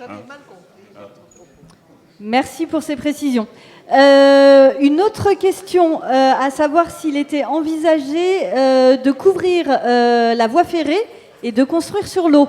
Alors, peut-être, je vais passer la parole à Alexandra, mais il y a une démarche de concertation qui s'ouvre et les études commencent, enfin, en tout cas, sont en cours. Bonsoir à tous, je ne me suis pas présentée, Oui, j'étais la personne qui passe le PowerPoint. Mais en qui a eu un rôle essentiel durant la soirée. Hein. Je travaille pour la communauté d'agglomération, je suis la chef de projet de la direction aménagement en charge du pilotage général technique du projet d'aménagement rive droite à Dour, donc je suis Alexandra Putz. Ces questions-là, vous les posez, elles sont très en lien avec le projet que l'on commence à réfléchir dans le cadre du dispositif de concertation avec l'équipe de Mathis Guller que vous avez peut-être rencontré lors du précédent atelier qui s'est tenu ici fin mai. La question du lien avec l'eau et également de comment on fait avec les contraintes et en effet le fait qu'on a la voie ferrée qui passe à proximité du site en sont vraiment deux questions importantes, mais aujourd'hui on n'a pas de réponses techniques qui sont apportées, ne serait-ce à part vous dire que ce sont des enjeux dont on doit tenir compte. L'eau et en effet les mobilités et les contraintes que cela engendre pour faire projet. Après, il faut aussi se dire que sur la voie ferrée, on est sur, bien sûr, c'est des passages de train, mais c'est des passages de train qui sont en entrée de gare. Donc sur les nuisances sonores, on envisage peut-être de faire des mesures, mais c'est peut-être pas les nuisances de passage de train à haute fréquence. Mais en effet, on est à très proche distance, à certains points, au niveau du pincement, avec les emprises qu'on pourrait aménager et construire. Alors, y a-t-il d'autres questions, demandes de précision? Oui, madame. Juste là.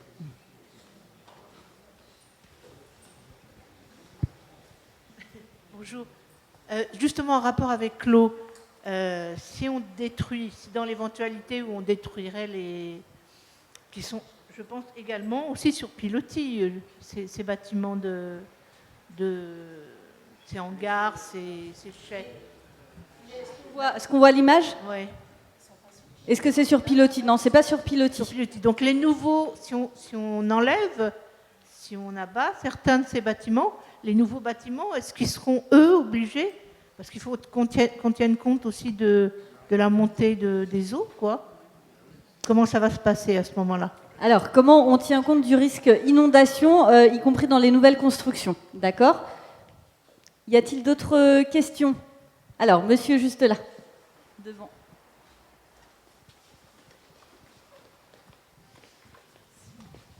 Est-ce que le projet se limite absolument au pont rouge? Ou bien doit-il s'étendre un peu plus, ou pourrait-il s'étendre pour englober cette fameuse cité noyée là? La pièce noyée, tout à fait. Noyée. Alors, ça fait partie du périmètre opérationnel. Hein. Vous m'arrêtez si je me trompe. Ça fait partie du périmètre opérationnel, donc ça en fait partie. Donc le site, enfin le périmètre va au-delà du pont rouge. Je me permets de répondre directement. Peut-être, Alexandra, tu peux nous dire comment on peut tenir compte du risque inondation dans les constructions? Si on le sait déjà, et ça va faire partie... Juste pour compléter, hein, vous avez sur l'aplat vert de gris le périmètre de réflexion qui nous occupe, et en effet, il va au-delà du pont rouge, sur le terrain qu'on appelle aujourd'hui le terrain de la pièce noyée, et il est vraiment à la limite il est en interface avec les activités portuaires qui commencent juste après. Donc c'est vrai. Là, pour le coup, on est vraiment sur une limite très nette de réflexion de notre projet, puisque derrière commence le port de Bayonne. Mais la pièce noyée est bien inclue dans le périmètre. Oui, c'est quelques hectares, oui. Et sur la question de la prise en compte du risque d'inondation. Alors, c'est un sujet qui nous occupe, il est assez central, hein, c'est un enjeu majeur pour le projet. Le plan de prévention des risques d'inondation de Bayonne n'identifie pas ce secteur comme un secteur à risque et un secteur inondable, mis à part un tout petit morceau de la pièce noyée, la zone la plus à l'ouest de la pièce noyée. Cela étant, on sait que le site est sur les points bas dans le secteur proche de la Talente. Il peut inonder parfois hein, quand il y a des conjonctions de marée haute, de pluie importantes. Donc l'agglomération a fait le choix de plutôt anticiper et d'engager une étude ce qu'on appelle de modélisation hydraulique pour tenir compte du risque inondation et notamment se projeter à l'horizon 2100 avec la rehausse du niveau moyen de l'océan. Donc on va essayer de modéliser où ça inonde pour faire projet avec l'eau et se prémunir au maximum du risque sur les constructions futures que l'on pourrait faire dans le périmètre. Donc c'est une étude qu'on commence en partenariat, donc on a bien sûr un bureau d'études techniques, mais en partenariat avec les services de l'État, on attend les résultats pour la rentrée de septembre. Y a-t-il d'autres questions avant qu'on vous invite à vous diriger vers le... Alors, juste avant, je vous demande encore 2 minutes d'attention. Si vous souhaitez retrouver toutes les informations qui vous ont été données dans la première partie sur l'histoire du site, n'hésitez pas, il y a des petits livrets à votre disposition, vous pouvez repartir avec, vous retrouverez tout le gros travail qui a été fait par toute l'équipe.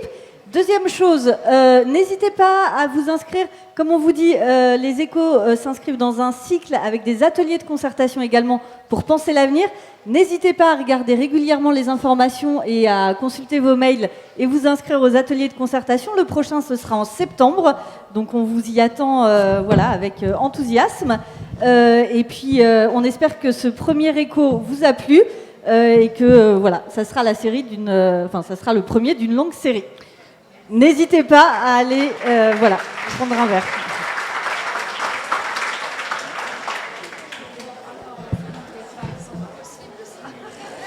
Moi, c'est pas moi, là.